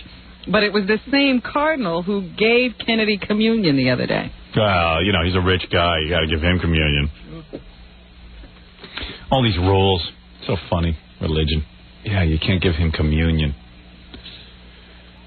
They're saying Ted might have just gone up there and taken it, and they can't, you give me that damn wafer. Don't embarrass me at Mother Rose's funeral. Please. Don't you have decency? In front of all my relatives, my cousins and Arnold. I do not want to be seen not getting my communion wafer. How dare you? How dare you? How dare you? I guess he put the cardinal on the spot. I am a senator of the United States of America. I am a senator. Now listen to me. I'll have a communion wafer now with a glass of Chivas. Thank you. There he goes. And you wonder about some people's lives, and you say, how did they get so blessed? I'm reading about this guy who bought Jackie O's apartment. Yes. $9.5 million, right? David Koch. 54 years old. Coke! This should be like Jackie's name should be Jackie Beer. Yeah, a 6'8" Jackie Pot, former All-American basketball center from MIT, who's known for his romantic life, his conservative politics, and lucrative businesses. Cool. They say last year or the year before, he bought the house next door to his in Aspen and tore it down so that his neighbors wouldn't complain about how loud his parties got. Wow. That's how rich he is. What a life. He's a billionaire. He's even being sued by a couple of his brothers because they think 2 of the other brothers ripped him off when they bought their stock. And they think he's living the high life now. He just bought Jackie O's apartment for $9.5 million. Well, you know what the story is in there. Did I read this properly? That he was one of these guys that was he diagnosed with cancer or something, then he beat it? Yeah. And when he beat it, he said, hey, man, you got to live your life like it's, every day's going to be your last. And he just goes out and he has fun. And he's got the money to do that. Yeah, hey, why not? That sounds cool, right? If you had the money, you'd do it. Maybe you got cancer, huh? Boy, if I got cancer, I'm going out and dating. Wow. Did you also see that in the 1970s and 80s, I hope I he get and cancer. his brother were the leading financiers of the Libertarian Party? Yes. He was even their presidential or vice presidential candidate in 1980, and his platform was to put an end to government regulation of business, abolish taxes, repeal laws against drugs, and obscenity and prostitution. Yeah! Cool. I can get behind that. Not a bad agenda. Right. And finally, I just wanted to mention something about President Clinton's State of the Union address the other day. Now I know why he's hoarse. It went an hour and a half. How can you talk that long without losing your voice? I don't have this particular clip, but I remember hearing him suggest that producers of television shows and movies should look at the amount of violence they portray. Yeah, that'll help. Because they're giving Americans a steady diet of something that's bad for them, according to him. Yeah, I saw that. Everyone stood up and applauded. I saw it. It was, really disgusting. It's one of those issues where I guess Everybody. you can get a unanimous round of applause, even though it means absolutely nothing. Fred's very upset. Even if Clinton, if the Republicans hate him and everyone, as soon as you say, I wish there was less violence on TV, everyone stands up and applauds like big dunderheads. Mm-hmm. Nah, that's weird. Anyway. People fall for that act all the time. Especially Jackie. Okay. All right. Bothers me. What is it, Gary? I got to get out of here. I know you want to wrap up, but I don't want to save this for tomorrow because this guy's a truck driver. Yeah. He can't be reached again. Yeah. But he drives a lot, and he can tell you a lot about your rest area. I don't think you're going to... How you doing? Hey, man.